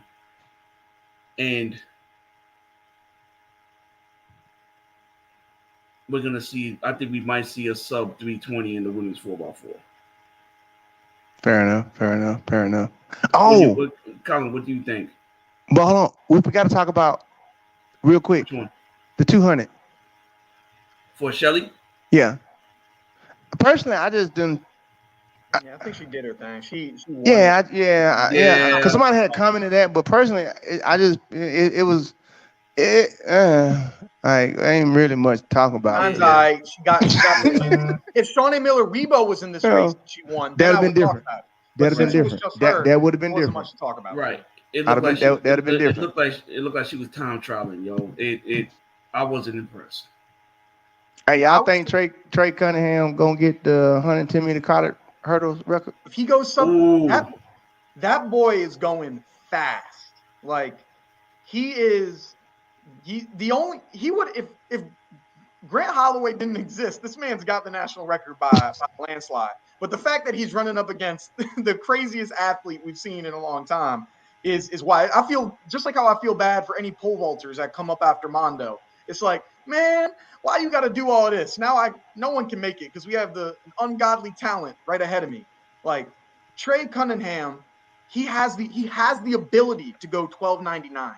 He has the ability. He's done 13.10. He's been very consistent. And I always say, right before you PR, you usually are extremely consistent at that number right underneath it. And he's been that. And he can do it. He shows up in big moments. I wouldn't be surprised if he does go 12.99. I didn't even know that he went 14 into a negative 1.5. Mm-hmm. At ACCs, yeah. Yeah. That's 12. Somebody say he can go 12.9. Yeah, that's. Well, hopefully that he can keep going and actually give Grant and my boy down there, Partridge, and Devin. You know, he can get on up into that class to where, we can start seeing some people racing and somebody, let's see what happens. See what happens. Definitely. Yeah, but I think knowing Matt Cain, mm-hmm. Matt Cain's gonna want to get him ready for the meet that matters. Even though this meet does matter, he's gonna want to get that kid ready for the world championship trials. Yeah. He's like almost better than half a second than in NCAA. He can jog and win an NCAA championship. The collegiate record for him would just be something personal for Trey Cunningham, but Matt Cain sees the bigger picture. Mm-hmm. He always does. So shout out to Matt Cain, man. Matt Cain's a dope coach, man. I've known him for some time. He's a really, really, really good coach, man, at what he does, man. So shout out to him. Mm-hmm. So what we got coming up this week besides no college this upcoming week. Besides the Star Athletics meet that we got going on. Anything else we got coming up this weekend? Rome, for this week? Rome. Bracy and Curly are in that. By the way. Lamont still didn't get in. Lamont still ain't gonna run. He ain't running Rome. No, he's running at Rome. Remember? I thought so. Okay, yeah. He's supposed to run in Rome. I thought he might have pulled out of it because. Yeah, he's confirmed. He's confirmed. I don't think. All right, what I tell y'all. That's he said 10 days. I don't think he can pull out down. And the I believe the Rabib DL meet is on. I thought it was Karat. Where was it? Rabat. Somebody said Rabat this week. Rabat. Sorry. Yeah, Rabat this week. Sorry, I said Rabib. Rabat. Sorry. Okay. So we should have some stuff to talk about. I don't know. Ostrava's tomorrow. Who the hell is in Ostrava? Probably no one. It can't be nobody. Like, Can't be Flag nobody. Week, Ostrava, I remember when I seen Boat run 19.5 in Ostrava in the rain. Yeah.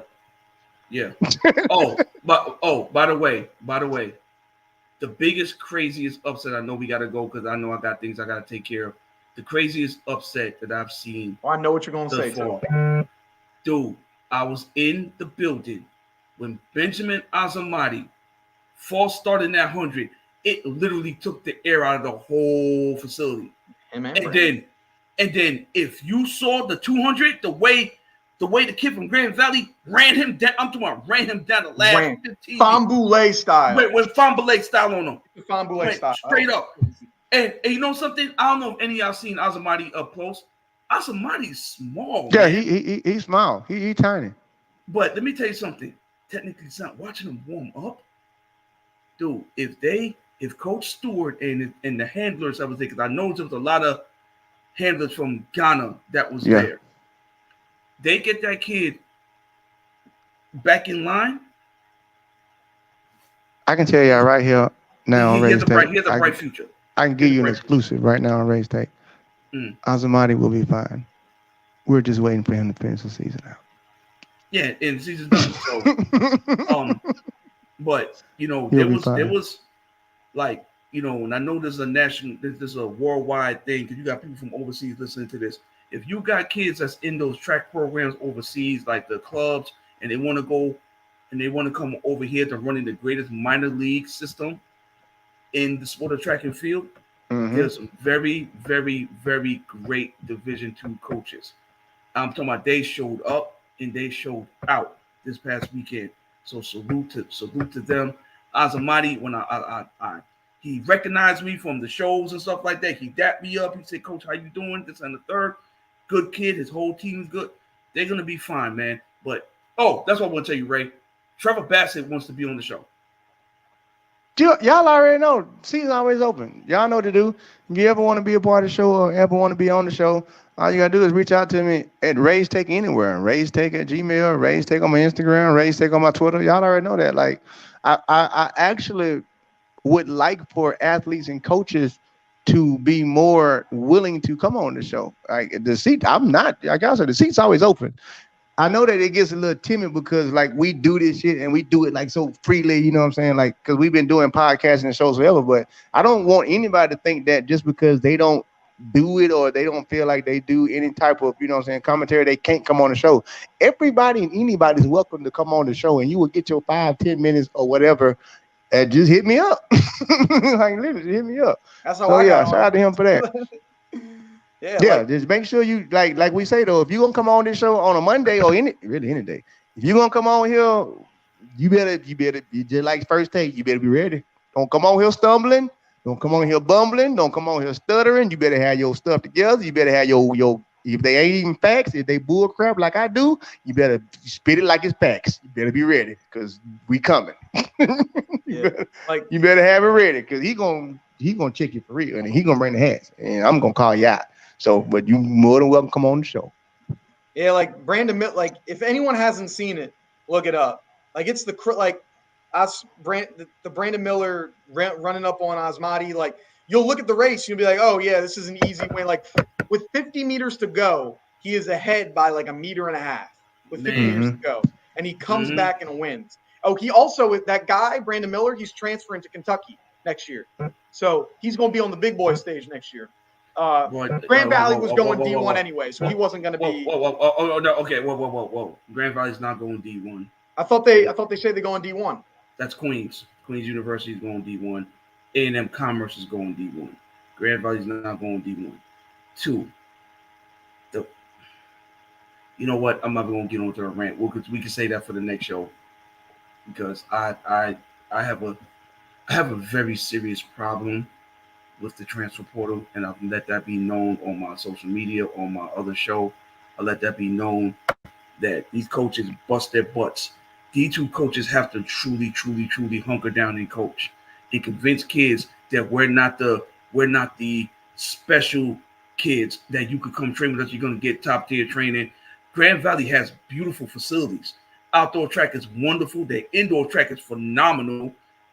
What do you need? Oh, well, I need competition. Okay, well, Let me explain something to y'all. Because, Ray, you're from this country. I've been in this country. You've been around this country. You see this thing called the SEC country? Shit. It ain't for the faint of heart. It ain't at all. I was in the SEC for 2 years. And the only 2 migraines I ever got in my life was at the SEC championships. So all y'all think, oh, I'm going to go to the SEC, I'm going to run fast because you in the conference. No. And you're not. And believe you me, Coach Ronaldo, what Coach Ronaldo, what he's doing the same exact thing that Tim Hall and all those guys are doing. The only difference is Tim gets to pick it a little first, and we got to get the scraps, per se. Yeah. You know what I'm saying? So I'm always going to praise D2 and junior colleges because that's the route that I was supposed to go. Like I didn't go SEC, I had to go through the junior college route, and then after I went the junior college route, I had to end up going to Texas Tech. So the thing about it though is, I'll just say about my experience, that was when I really went fast because you didn't have shit else to do. Like literally, you have nothing else. That's the trade-off. If you go into a D1, a big SEC school, they take care of you. So you should run fast. When you go in D2 or you go in junior college, if you can run fast there, you got a long career in track and field because that means I can run fast with nothing. Like literally, like just give me some shoes and give me a track and I'm gonna run fast. I don't need all the extra stuff. So I actually always big up like and not downplaying anybody in the SECs, but that's why I'm like Benjamin Azamati, like bro, like he ain't got nothing. Can you imagine if a kid like that had went to like Oregon or somewhere that had everything, or Alabama or anywhere SEC or Texas?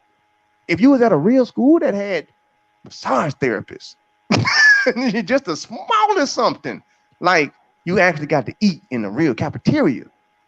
Come on, man. Like D2 people, man, I get them. I went that route. So shout out to all the D2 coaches because D2 coaches got to out coach. Well, let me say it right. You got to out recruit real recruiters. And then when a kid can't go to a D1, you got to explain to that kid that you're still as good as if you had went to a D1. Don't look at it that you coming to my school as a bad thing. Because then they don't want to perform right. They like, oh, man, I got to go to this D2. I wanted to go to Oregon. I got to go to Oregon CC. Well, them coaches got it the worst because they got to convince you that I know just enough to get you to that same level that you would have got to if you went to a D1 school. And that shit is not easy. Trust me. Not easy at all. It's really not easy. So, hey, we are, because it's Memorial Day, I think that's why we gave y'all a little longer show than normal because we are coming up on a 2 hours and 42-minute marker. And we are still doing numbers higher than any of our 8 o'clock live shows higher. So I am really outstanding about that. We all three of us appreciate y'all for this. And I definitely appreciate both of y'all for wanting to come on in the middle of a Memorial Day and make sure that we give these people what they always be looking forward to. I know Coach had a lot of stuff that he had to get done today. Colin, you had a lot of stuff you had to get done today. I'm the only bum. I ain't had nothing to do. So I appreciate y'all. I appreciate y'all for coming on here and being here. And more than anything, like I say, I appreciate everybody that be in the comments. You know, I know we went really long today, so we wasn't able to actually, engage with y'all as we usually do, but we caught a couple of them. But again, want to make sure that we express to y'all that what we do here is always out of love, no matter what. At the end of the day, we don't not like any of you guys as far as as I don't like to call y'all fans, but as far as friends and people that talk about on the tweet and then we go back and forth. The one thing I always like to say is you can't see people's actual reactions and you can't see people's feelings through any type of texting or any type of tweets.